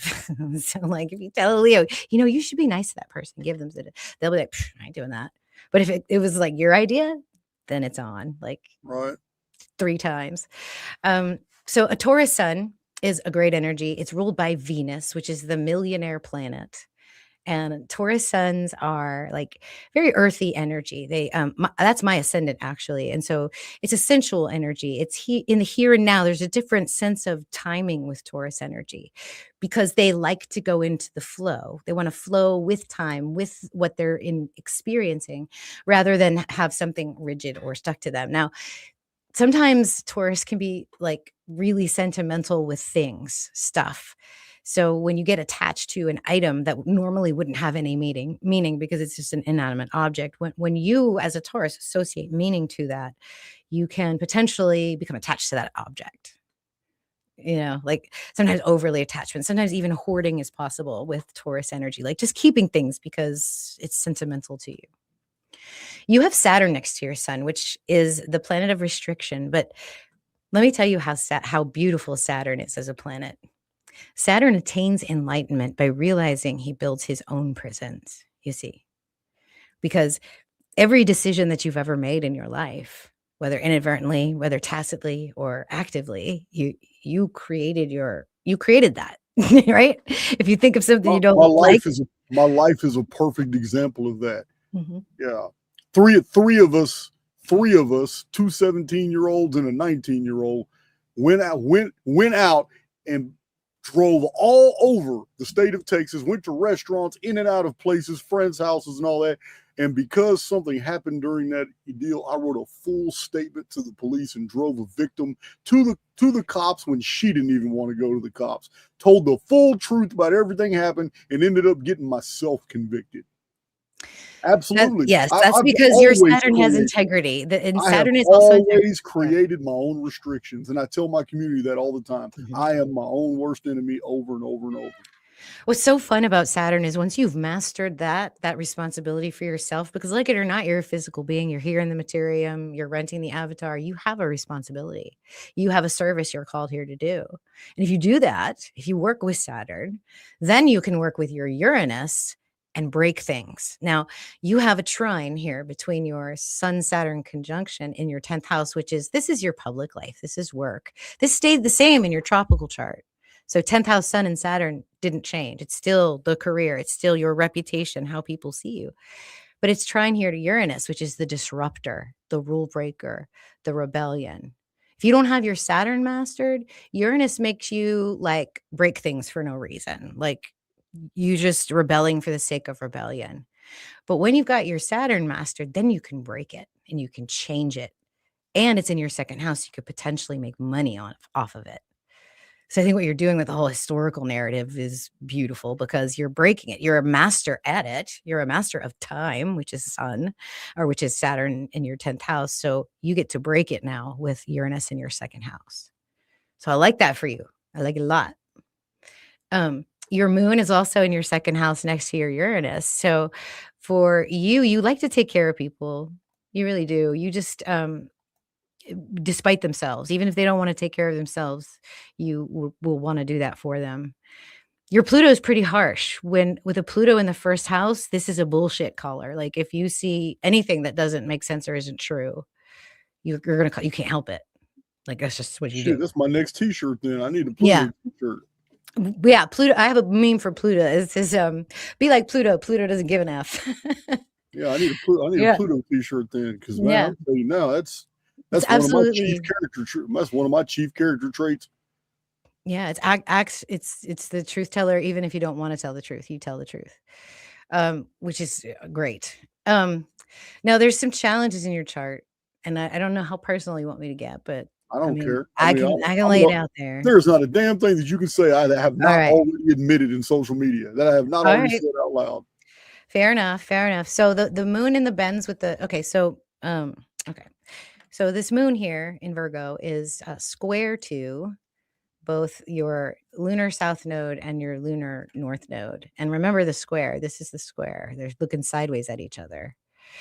This is the classic signature of abandonment as a child. I mean, if I don't know you and I see this in your chart, I ask you, I say, do you have feelings of abandonment or being left behind by your family? Like, so you probably missed those dozen videos where I talked about my childhood and showed pictures of me and my little sister. You probably missed those. I've told my life story and I've showed the pictures of my childhood and all that. My mom was 16 years old and she was terrified of the pain.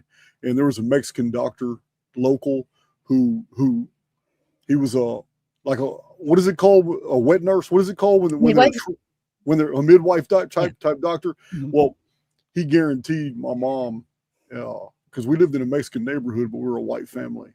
And she was, and her boyfriend. And she was 16 years old and my mother is petite. and she was scared that it was going to be too painful. She was horrified of the pain and the idea. And so I was a sedation birth in a bathtub in Spring, Texas. And as an old Mexican man who had gotten a reputation in that area for being able to do this, and he was very good. So I never got my hospital vaccinated. I didn't even get a birth certificate till I was 5 years old when I was adopted, because she had another kid, and after that, my little sister and I were adopted. My sister was 3 and I was 5. I was 5.5. So my real name is not Bruce Shears. My name is Wyndham. So that's so yeah, I mean, abandonment issues, adoption, I can see a correlate there. Wow. Yeah. And as you were talking about your mother and what she had to go through, there's you've got one energy here in Ophiuchus. Actually, you've got two in that space in the galactic center, and this is pretty powerful.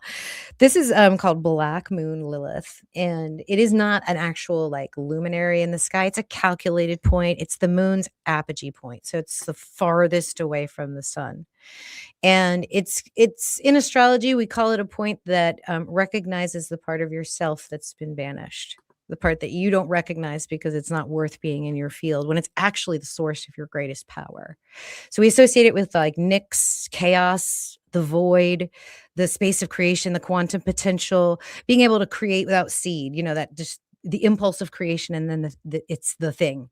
And that's very powerful energy. In fact, it's more powerful than Pluto. Pluto destroys, but that leaves the void space for Lilith to create. And she doesn't like to be hidden. And when she's hidden unconsciously, like, she manifests in really strange and unusual ways. And you have a connection here, a sextile with Uranus to Black Moon Lilith, meaning that once you are the master here and you start to break things, you're going to have access to that space.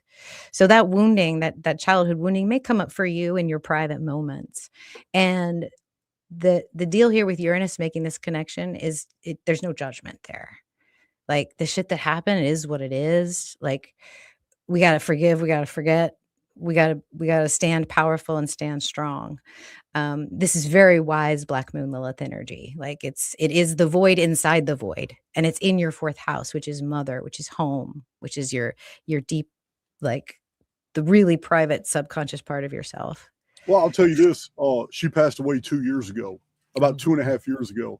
And at the exact same time, it was basically at the exact same time that I started doing much more spiritual videos, like the We Immortals playlist. Mm-hmm. Yeah, but I stayed in touch with her over the years.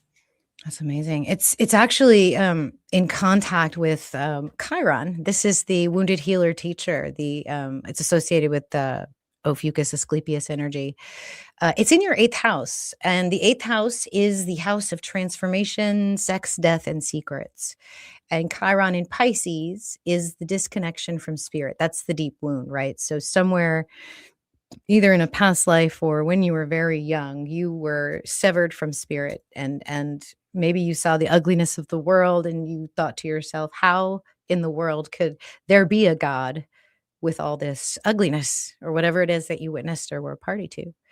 And so that's the journey of Chiron in Pisces. You have recently had what we call your Chiron return. In other words, it's come back to the same spot. And what you're supposed to do in the second half of your life, it's usually around age 50 or 51 when it comes back, is to come into your greatness. In other words, you're done with the wounding, you're done with the trauma, you're integrating, you're accepting, you're having compassion, you're forgiving, and you're living the greatest version of yourself. Wow. The second part around. And so that is connection with spirit. That is a compassionate mindset. I am 52, and about a year ago I started. I mean, you guys know, my life pretty much, my content accelerated after I did a video called Letting Go is the Only Way to Get There. Mm-hmm. And since I did that video and I burned some things in a trash can live on the video to show you guys that I was going to lead by example, my community will tell you, since then, everything's been amplified. My research, the depth of the research, amazing guests coming to the channel, dialogues, even an increase in the frequency of posting on YouTube. Everything's increased. 100%. That was about 5 months ago. Yeah, if you lean into that 8th house energy and you embrace the transformation, because death isn't the end, you guys. That's the whole point of Ophiuchus. It's an ascension. And when we move from like 8th to the 10th house, like this is sort of the drift of the wheel, like in terms of energy. This is a graduation process, right? Like, so you come from the depths of transformation, and then you learn and you gain wisdom, and then you are in the public sphere and expressing yourself. So yeah, that makes sense that the release for you is what brought you the power and brought you more greatness. It makes perfect sense. It's in that nice aspect to your sun, and also in a very helpful axis with Black Moon Lilith. So like you were accessing something really powerful when you did that, when you leaned into your 8th house energy. So yeah. I'm cool with that. I'm cool with that. Relationships are also something we can see in the chart, which is very interesting. You have Mars here in your 7th house. So this is a very devoted lover type of energy. Very giving, very compassionate.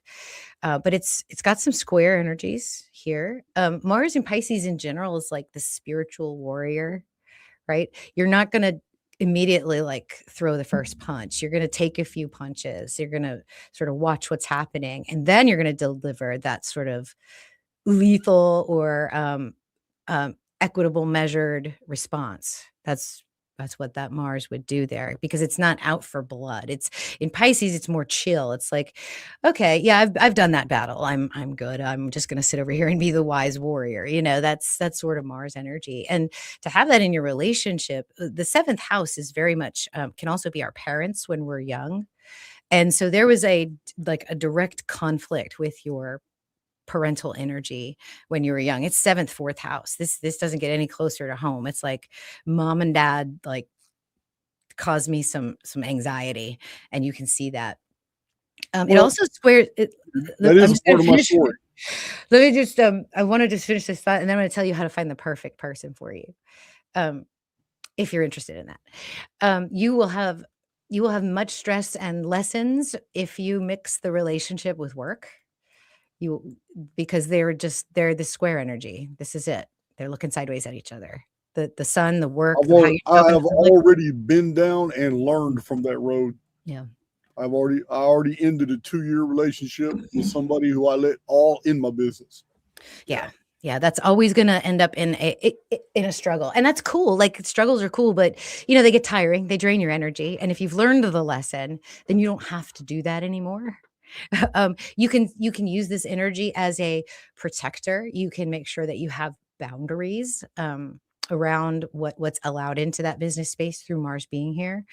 But the person that you need to seek, because the 7th house is more of like our projections, you know, this is sort of like strong spiritual sexual energy. So that's what you think you need to grasp and bring into your field, when you don't. It's actually yours. And so what you need to look for is this 6th house energy. So this is somebody who is spiritual, who is optimistic, who is hardworking, who is not necessarily like in the limelight either. But this is somebody that has their own business, their own stuff taken care of. Someone that doesn't talk about other people, talk about things, talk about just the kind of the really light surface conversations. This person doesn't have those conversations. They're going to talk to you about things that are deep and profound and meaningful. So pay attention to those that might be on the radar that are having those deep conversations with you, because they're going to bring you the most nourishment when it comes to like a relationship or a partnership, for sure. All very interesting. Yeah. And let me just so your signature really is the Leo rising, just that big personality that's very out there, very giving, very generous. You're also very earthy, down to earth, high integrity, a public person, a leader in the public space. But you do what you love, and that's what this is right here. This is what you love. The south node of the moon is basically just a point on your chart where we can identify the energy you're really comfortable with, where all your like comfort zones are, where you're a master already. Like you mastered this in previous incarnations. So you're just bringing it forward. You get to bring all those gifts with you. And you specifically brought through the energy of Mercury and Venus through your south node, through the stars of Gemini. And this is why people call you a Gemini, because this is what you love. So Gemini is the teacher. It's about knowledge. It's about information. It's about processing, analyzing, collating, compartmentalizing, not necessarily finding meaning to it, but putting it in the charts, putting it in the files, putting it in the different windows so that it is it's something that can be beautifully and artistically presented, because Venus is artistry. Think of Venus and Mercury together like the left side of your brain and the right side of your brain. And when you have them working together, you get like mad genius energy, right? You get like the surgeon that can play piano, or you get the rocket scientist that plays the saxophone. So you get somebody that can draw with a very steady left hand, right? You're left-handed. I am left-handed.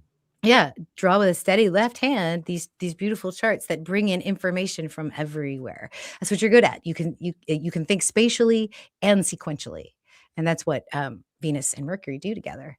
And it's like local. Gemini's also local community, peers, and so you love yucking it up, having a good time, having these discussions, bringing the truths out to the surface. 11th house is community, right? So this is your public sphere, but this is your community, the people that you want to spend your time with.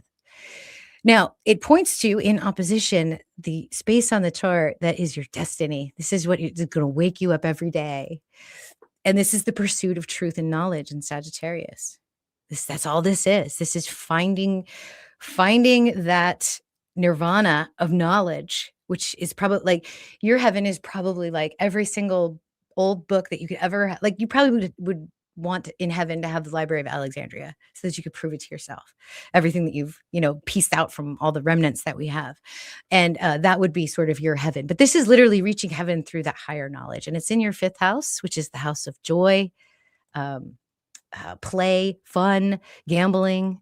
So you are literally here to seek the truth and have fun doing it, which is beautiful. Well, I don't disagree with that assessment. yeah. I mean, it's amazing. It's amazing. So yeah, that's your natal chart. We can do a lot of other fun things with these charts. We can analyze planets by themselves. We can do forecasting as well. We have an eclipse coming. If you guys want to check out my forecast for that, that's my latest video. And I do it by rising sign. So if you know your true sky sidereal rising sign, you can just go to that timestamp. You'll get about 5 minutes that's specific to the pattern that your chart creates. So you would read the Leo rise or listen to the Leo rising segment for your forecast. Yeah. And I think that's it. I appreciate you guys for letting me get all that stuff off my chest. All right. It's good stuff. I'm all, irregardless of what I hear, what I feel about astrology is by rote repetition, these systems are built because people are creatures of pattern recognition. Mm-hmm. And I feel that you guys are reading the field. You are reading the field, and the position of the luminaries is like looking at a program from the inside. That's how I feel. Like I'm looking at the code. I'm spying the code. We're looking at code. We're looking at code. We just call it astrology. So I'm not a critic. I'm not a critic because I am at my most fundamental. I'm talking about stripping away everything I've ever learned in my life. The only way I could ever really describe this experience is that we're in some type of mathematical construct. So I just use a frame of reference we can agree on, even though it may not necessarily be accurate. I just call it a simulation. So maybe even I can get technical. I can go into deep learning techniques and we can talk about ancestor simulations. But I feel that what we're experiencing as souls right now is an artificial world that was created for us to come in and learn and to grow and to mature and to pass through. So in order for there to be structure, there must be ways to read the field. And I think astrology is a very good way to read that field. I'm convinced that God's a mathematician. Oh, there's no doubt. Absolutely. When I see the orbital mechanics of Venus and Earth and Sun together, it creates the star. the five-pointed star, which is, the pyramid with the four sides and the point on the top. It's just alchemy. And if that structure, that star, can repeat itself fractally all the way down to the Planck length and all the way out into the solar system, you put energy into that and into that substrate, because I think the substrate that we're in has a geometric quality to it, that if you put a thought or an intention or a certain kind of energy into that, it will start to create for you, right? That spiral energy of the phi, getting into that geometric structure of the five-pointed star, that's where it's at. And astrology shows it. And I think your chronology does too. This 138 thing is just mind-blowing to me. Well, it was mind-blowing to me when I found it, but even more so when I found out that, hell, all I did was chronologically discover what physicists already identified as the fine structure constant. I just didn't know. Yeah. Just didn't know. Our experience in the collective, which is what we call history, has a heartbeat, and that heartbeat is every 138 years. Mm-hmm. There's also an angle we can do in astrology. Remember the angles I showed you on that slide? Yeah. How the square is 90, the trine's 100. Right. There is a golden angle in a circle that takes the phi proportions of the radians. So the distance, the larger distance on the circle versus the smaller distance equals the phi ratio. The angle between them is 137.5. Yeah, anything 137 point anything is representative of the fine structure constant. The fine structure constant has not yet been accurately measured. It fluctuates, but just the fact that it's that little break before 138 gives us our pattern in linear time. Now we have a break, and we know it's in between 138 point something and 137 point something and 138. So I want to show you the owl. Oh yeah, let me see it. See this. This is so crazy. Maybe somebody in the comment section can know why our money has this owl hiding in it. It is so tiny. It is so tiny. Oh, I see it. On the dollar bill, you're not going to be able to see with the naked eye like that. You got to really look in this corner. They keep magnifying it until it is incredible. This little guy here. Why is an owl hiding on our dollar bill? And it's in two places. Oh, yes. Okay. You can restructure the geometry on this dollar bill, and you'll get this. What they do? Fold it? Yeah, right here on the left.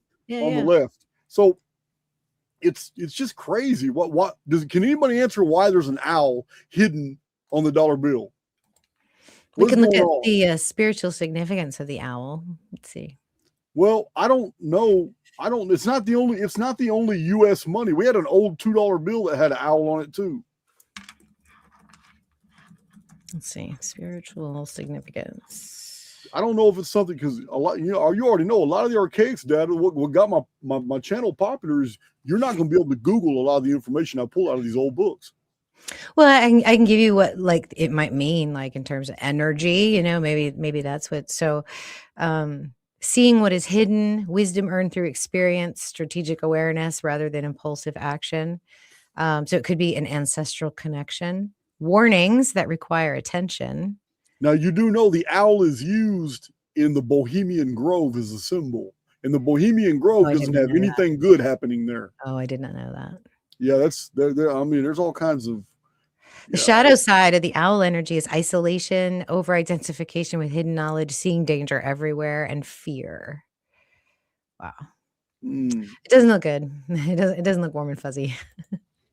Well, if we're going to use the owl as a symbol, the first thing I would associate it to is the Watchers, because in ancient mythology, a lot of the statues had these huge round eyes. It was just emblematic of them being Watchers, which was like archons or a subspecies of deities that were observing over human affairs for the higher gods like Anu in heaven.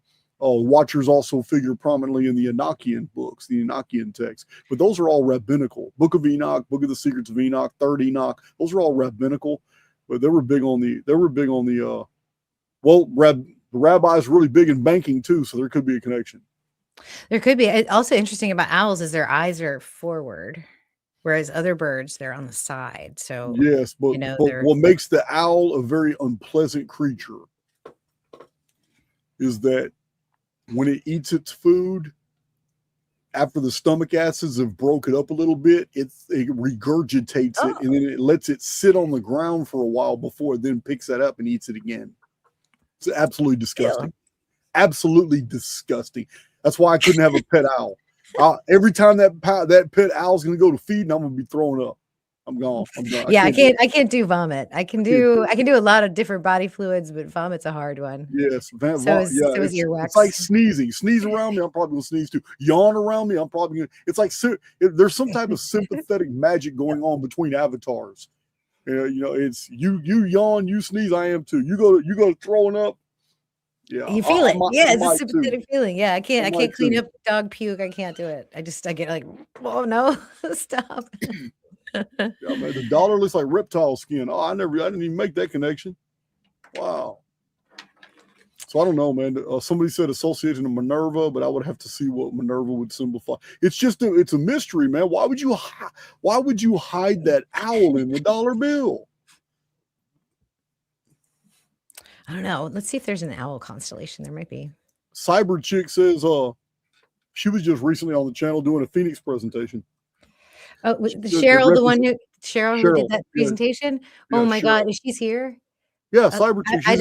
She's been in the chat. Want to reflect the amazing I just want to reflect back to her that was such an amazing presentation. In my opinion, I think it was one of the best Archaix presentations that have ever come out of your channel, just for basics, like for newbies, just to kind of summarize it all and make it like, digestible. It was really, really beautiful. So thank you for doing that. And that should be on a featured video on your page. I'm not telling you what to do, but it was really good.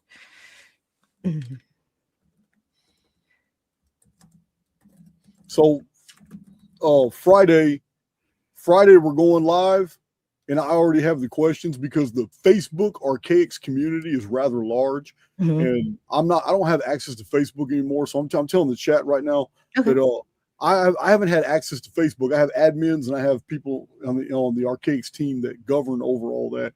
But they went and they copy pasted all the questions because we made an announcement that I'm going to do a live, and I'm only going to answer the questions from the Facebook community. So I have them all, and on Friday we're going to go live for about 3 hours, and I'm just doing Q&A straight out of Facebook. Oh, fun. Yeah, I wanted to come to your meetup on next Saturday, but I have starseed duty. Starseed? What is starseed duty? I got to go be at the hospital and catch the babies. Yeah. So. Oh, okay. Yeah. All right. So. Hey, you're bringing babies into the. Yeah, that's what I call it. My starseed duty. Yeah, got to be there to help these ladies, bring those little souls in. And wow, the astrology is amazing right now for those kids. I don't ever go into their face though and say, "Hey, your kid's this." I don't do that. I'm just like, "Congratulations," and then I look up their birthday. It's pretty cool. You get all of their business anyway. So nosy. That's funny. Yeah, it's so weird. Like I've, not to get dark, but I've seen the inside of people's bodies. I've seen what it looks like. I've smelled it. In prison, I had many situations where I talked people in when they were going through some terrible shit, and it's so weird because you have the same little quirk I have. Like I was driving down the road like a year ago, and my dog got motion sickness. My dog started puking right there. I'm like, man, I held it together for like 10 minutes, and then the smell just got to me. I just started puking, and my dog's just sitting there watching me, and I'm puking. I pull over. I got to clean the van. I got to clean all the dog puke out. As I'm cleaning the puke, I puked again on the side of the road. So I listen, entrails, innards, whatever the smell. Yeah, I don't like it, but it's never bothered me. Right. The blood's got that sweet, thick smell, and it's never. And here you are in a hospital delivering babies in the female fluids, and and that doesn't bother you. but you can't see a dog puke or you're going to puke. Yeah, exactly. Isn't that crazy? Funny? Yeah, I guess I call it spirit mode when I'm in the middle of something, intense like that's going on. You're not even in your body. Like you're just doing what you've been taught and what you're sort of programmed to do. But mostly it's a magical job. I enjoy it. People are usually happy when they have their babies, but I do see some very dark things, very troubling things. And I have to compartmentalize it. And I'm actually good at that. The way my chart's set up, I'm either going to experience it myself and have the drama, or I need to be a part of it in some way. And so that's why I'm still in the dark business of, seeing people's innards and all their business. So. Yeah, that's crazy. I mean, I've helped people who vomited, and I didn't vomit, but it's different, right? Something comes over you where you just. Yeah, well, somebody who's real sick, and I'm helping them. It doesn't really. I mean, I don't like it, but it doesn't really affect me. But when my dog throws up, it's over with. It's over with. No, I'm gone. I'm doing it with her. Especially if you have to clean up off the carpet and soaks through the paper towel. Yeah. Yeah, we need to change the top. We need to change. Okay, I'm sorry. Yeah, we need to change the conversation. Absolutely. Well, I appreciate you showing me the chart. It's to me, the collective programming is there to be read, and that's the energy that's in the field. Mm-hmm. But my message: the immortal within is always able to override and create its own. Absolutely. Its own destiny. It's able to move in its own trajectory. And I know people have trouble processing this, but the more I have gone into the power of the soul to overcome the physicality around us, and how I see we tap into to principles like non-locality, mm-hmm. I am absolutely convinced now that we have the power within us to even borrow from a future version of ourselves that's already more powerful. It's already smarter. It's already more healthy. We can borrow from a future version of ourselves to help us in the present. And I just think that the possibilities are limitless, in that astrology should never be viewed as restrictive. And that those energies have potentia.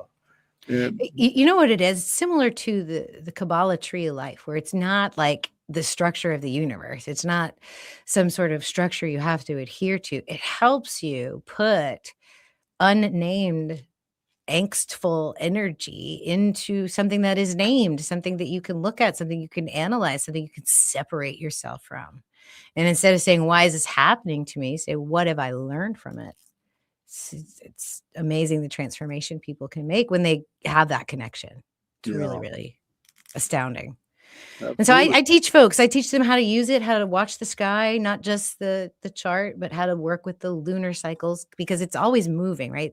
The sky is not static. We're living in a clock.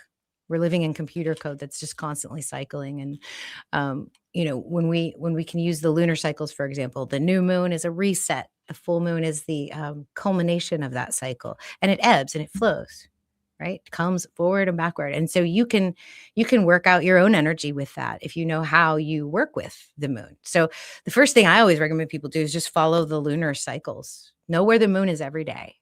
And if you can do that and link that back to your own natal chart, you're miles above everybody else. I actually wish we could teach this to our children before they get into puberty. I think that would help with a lot of teenage angst and issues that we run into with teenagers if they knew their lunar cycle.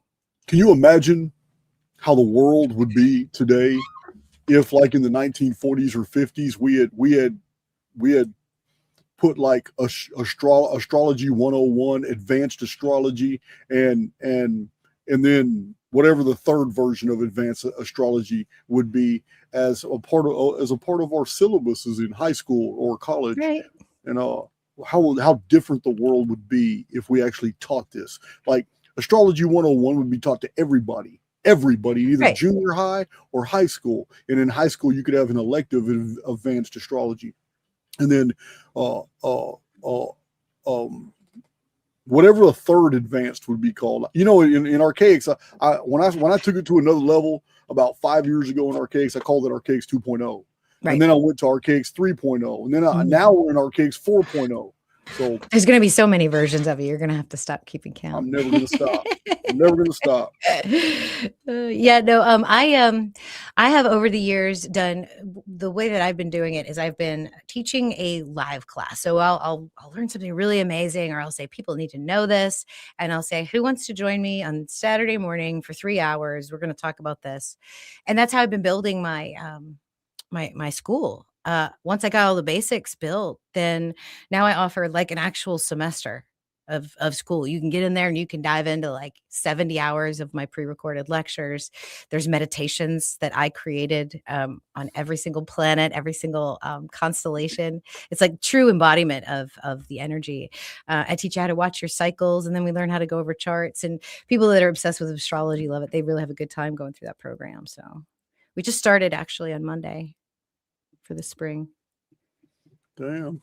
Yeah. Well, my moderators are really good. They've been putting all your links in the chart. Good. Wonderful.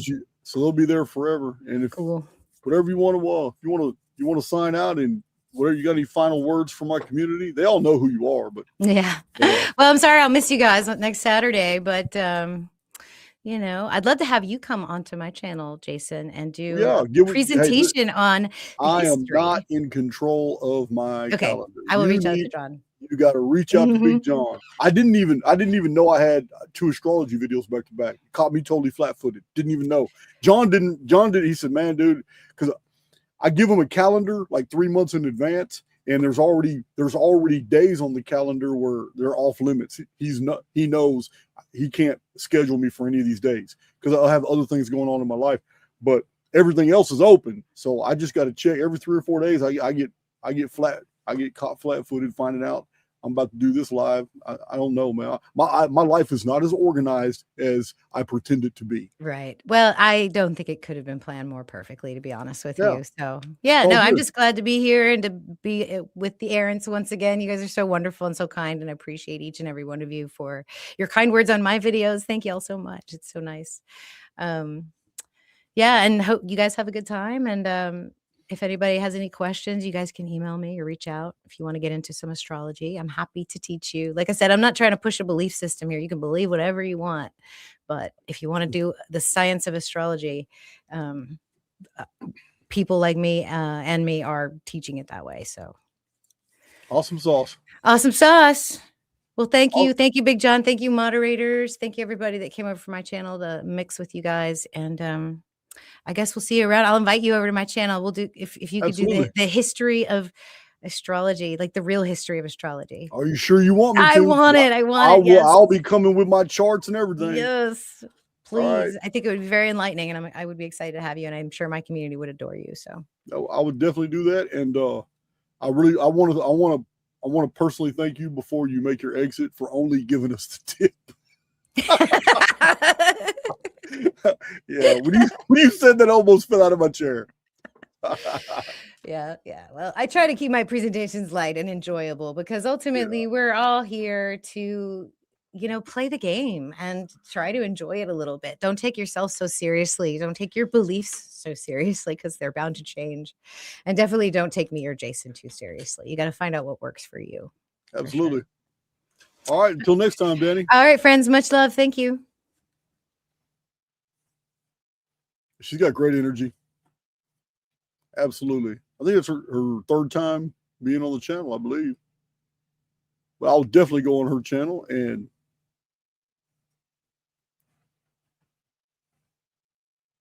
we can talk about anything.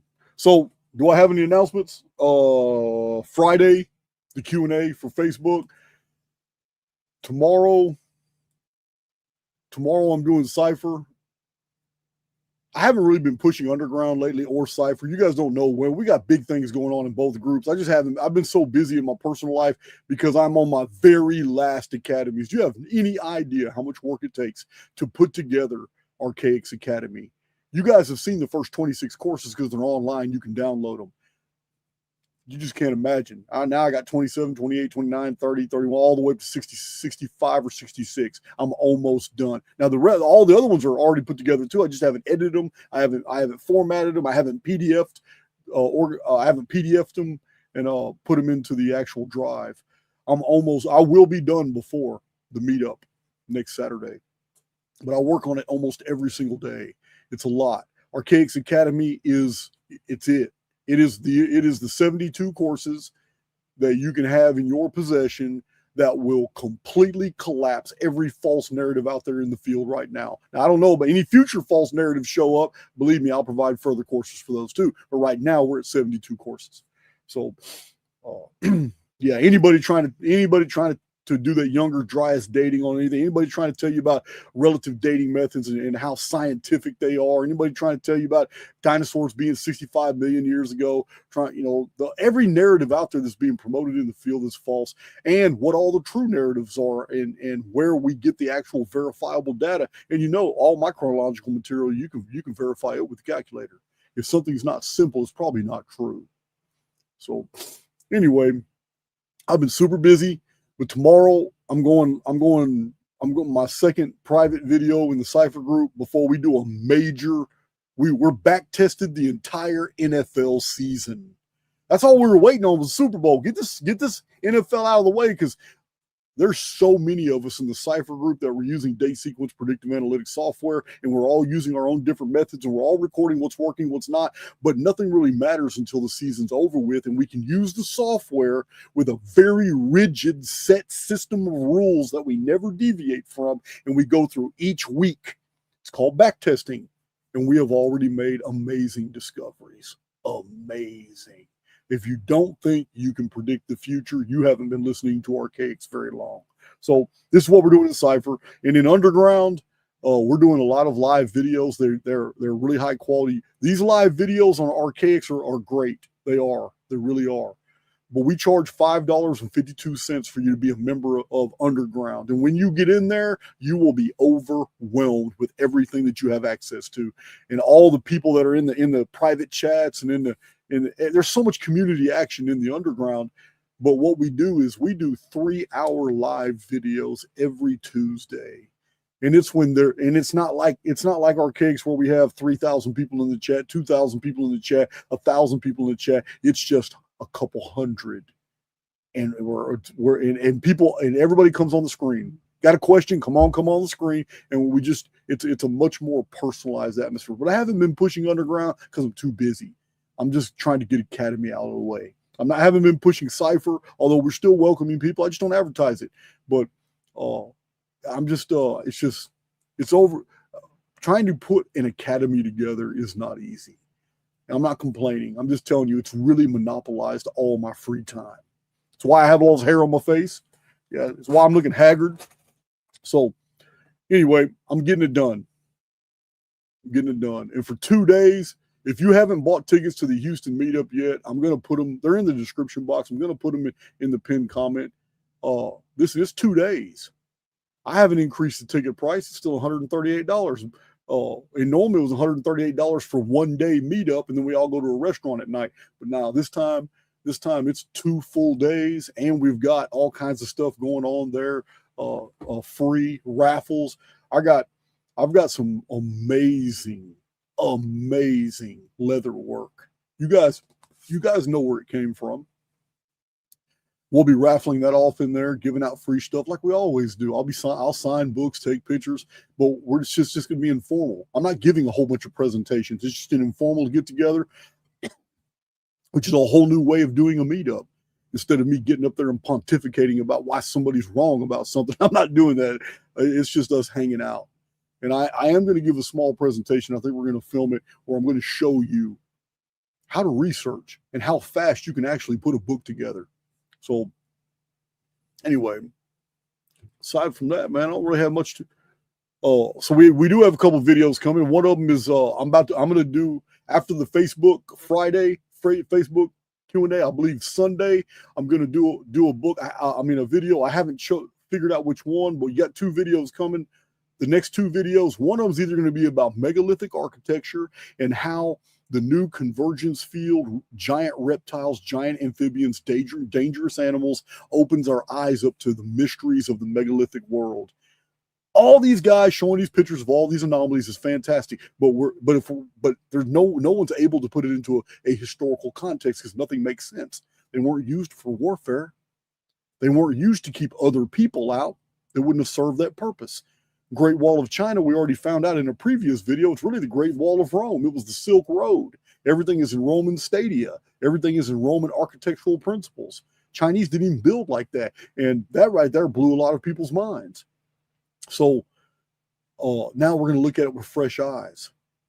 A lot of the architecture of the ancient world now makes sense when you realize it was to keep large things away from human communities. Changes everything. So that video is coming. A lot of pictures in that video. Another video we have coming is the true history of the Sphinx. Now, I've already done 3 videos on the Sphinx, so I'll be putting it all together in one video with some new stuff.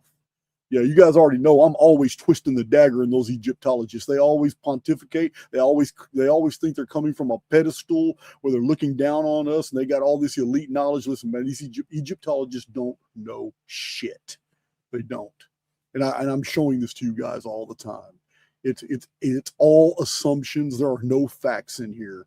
So I'm going to show you some things about Khufu. I'm going to show you some actual statuary about Egyptian headdresses, all this gaslighting that Egyptologists are trying to do, trying to tell us, man, the age of the Sphinx, all bullshit.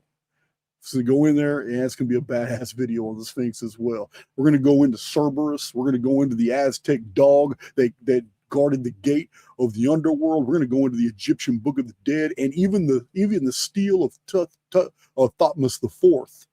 The stele, it's in between the paws of the Sphinx. My Archaix veterans, you know about the Gate of Rostau. I've told you all about it. It's the subject matter of my very first published book, The Gate of Rostau. Did you know that the stele in front of the Sphinx literally identifies the Giza complex as the place of Rostau? Do you remember what I told you about what Rostau was? It's the gate to the other side.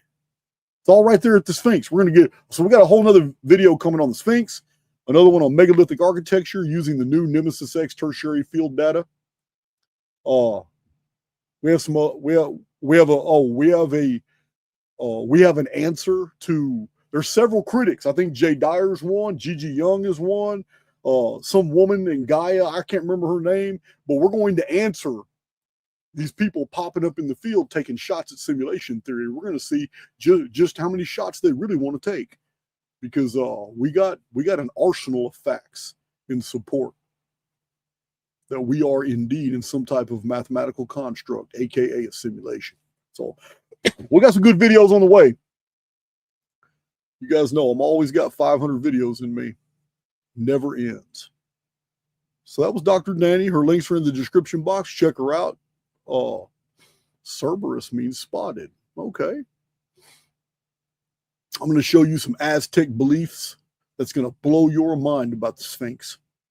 I'm going to show you all about how they took an ancient dog and turned it into a lion. Yeah, man. Jeff M. Oh, there Lacey popped up, clapping her hands. Mr. C. Otto Chenault, I'll see you next Saturday. I know you're going to pop up. I know you're not going to miss a meetup. Nancy Neal, I just talked to you in the chat yesterday in Underground. Kevin Moss. That's a Cypher regular right there. Ali Wilkins.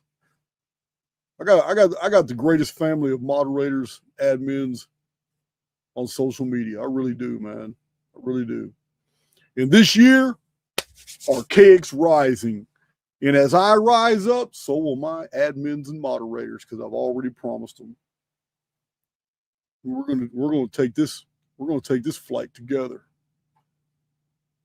And I need to talk to my music guy, because I heard a rumor we have some more music on the way. Jeff Stout, I'll call you. Let me tell you this story real quick. This will blow your mind. So Astrologer Joe does some predictions on using my natal chart and tells me that later in the year, I'm going to have this is what he said, a deep reconnection with my past. Well, that's pretty interesting, because I only have one friend from my past before I went to prison at 17 years old. And he and I have quite a bit of history from the 5th grade.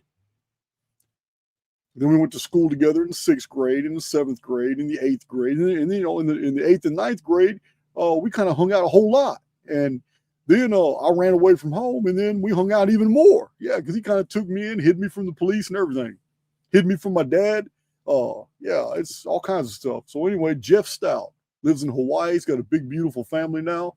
And right after the Astrologer Joe prediction, about 3 hours later, I'm going through my emails, and Jeff Stout had already emailed me. I'm going through my emails. I look, and he says, "Hey, bro, I'm coming to Texas in June."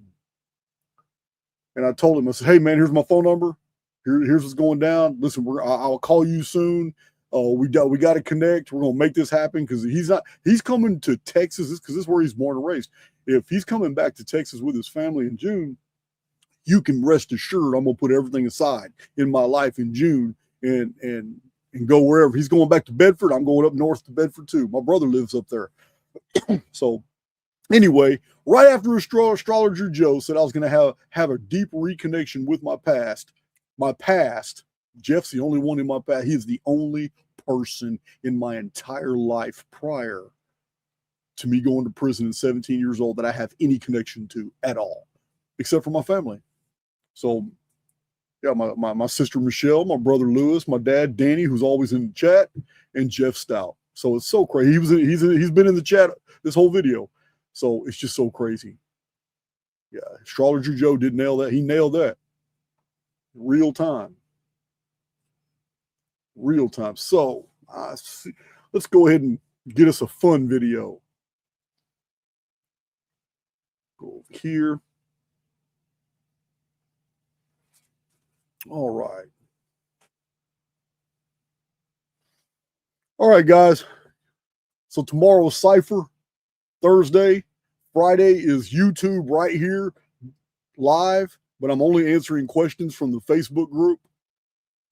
And if you have questions you want to add, send them to Big John or Jasmine or Allie, somebody who's going to convey them to me. But yeah, I've been letting them boys make it. So I don't know. I'm gonna find me. Since we're talking about the Sphinx, let's go ahead and just do a Sphinx song. I love you guys. The Sphinx is crying tears from the Ice Age rain. That Leo was rising when the pyramids were made. Robert Shark's your prophet, your geologist messiah. But he saw some streaks and built a whole empire of liars. 11,500 BC. You got telepathic sailors mapping Antarctica ice free. Moving million-ton blocks with the power of their mind. Meanwhile, my rent's overdue and I can't even find a decent explanation for your Netflix special grind. Oh, water on the Sphinx. Don't mean what you think. It's presentation ground, not civilization. Spring, you're selling lost Atlantis in a three-piece suit, but the evidence is thinner than your Netflix loot. Ooh, Göbekli tape was cool, man, nobody's denying it, but older than farming, it ain't aliens were flying. You quote Plato like it's scripture, twist the myth in the fact. They cry academic conspiracy when they call you on the act. You say the halls of a many hide the records of the fall. I say the only thing that's hidden is a paywall. Water on the Sphinx don't mean what you think. Vertical erosion, just a geological kick. You're the Indiana Jones of made up history, chasing clicks and royalties, not truth or mystery. Younger Dryas comet, sure that probably hit, but global psychic civilization is where I call bullshit. You cherry pick the data like a flat earther with a globe, then act shocked when real scholars treat you like a joke. No. Water on the Sphinx don't prove your tale, just like Randall's Lost Squadron doesn't mean we're all frail. Keep your age of Leo, keep your ancient maps. I'll stick with the evidence and take hard nap. Graham, Bane, baby, the lion ain't rising, it's just a rock.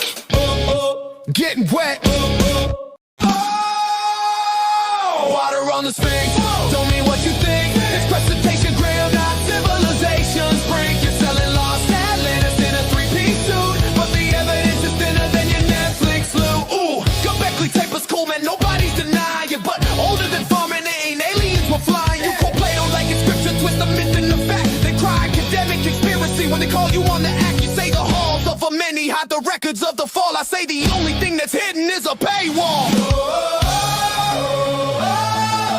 Water on the Sphinx don't mean what you think. Vertical erosion, just a geological kink. You're the Indiana Jones of made-up history, chasing clicks and royalties, not truth or mystery. Younger Dryas comet, sure that probably hit, but global psychic civilization is where I call bullshit. You cherry-pick the data like a flat earther with a globe, then act shocked when real scholars treat you like a joke. No.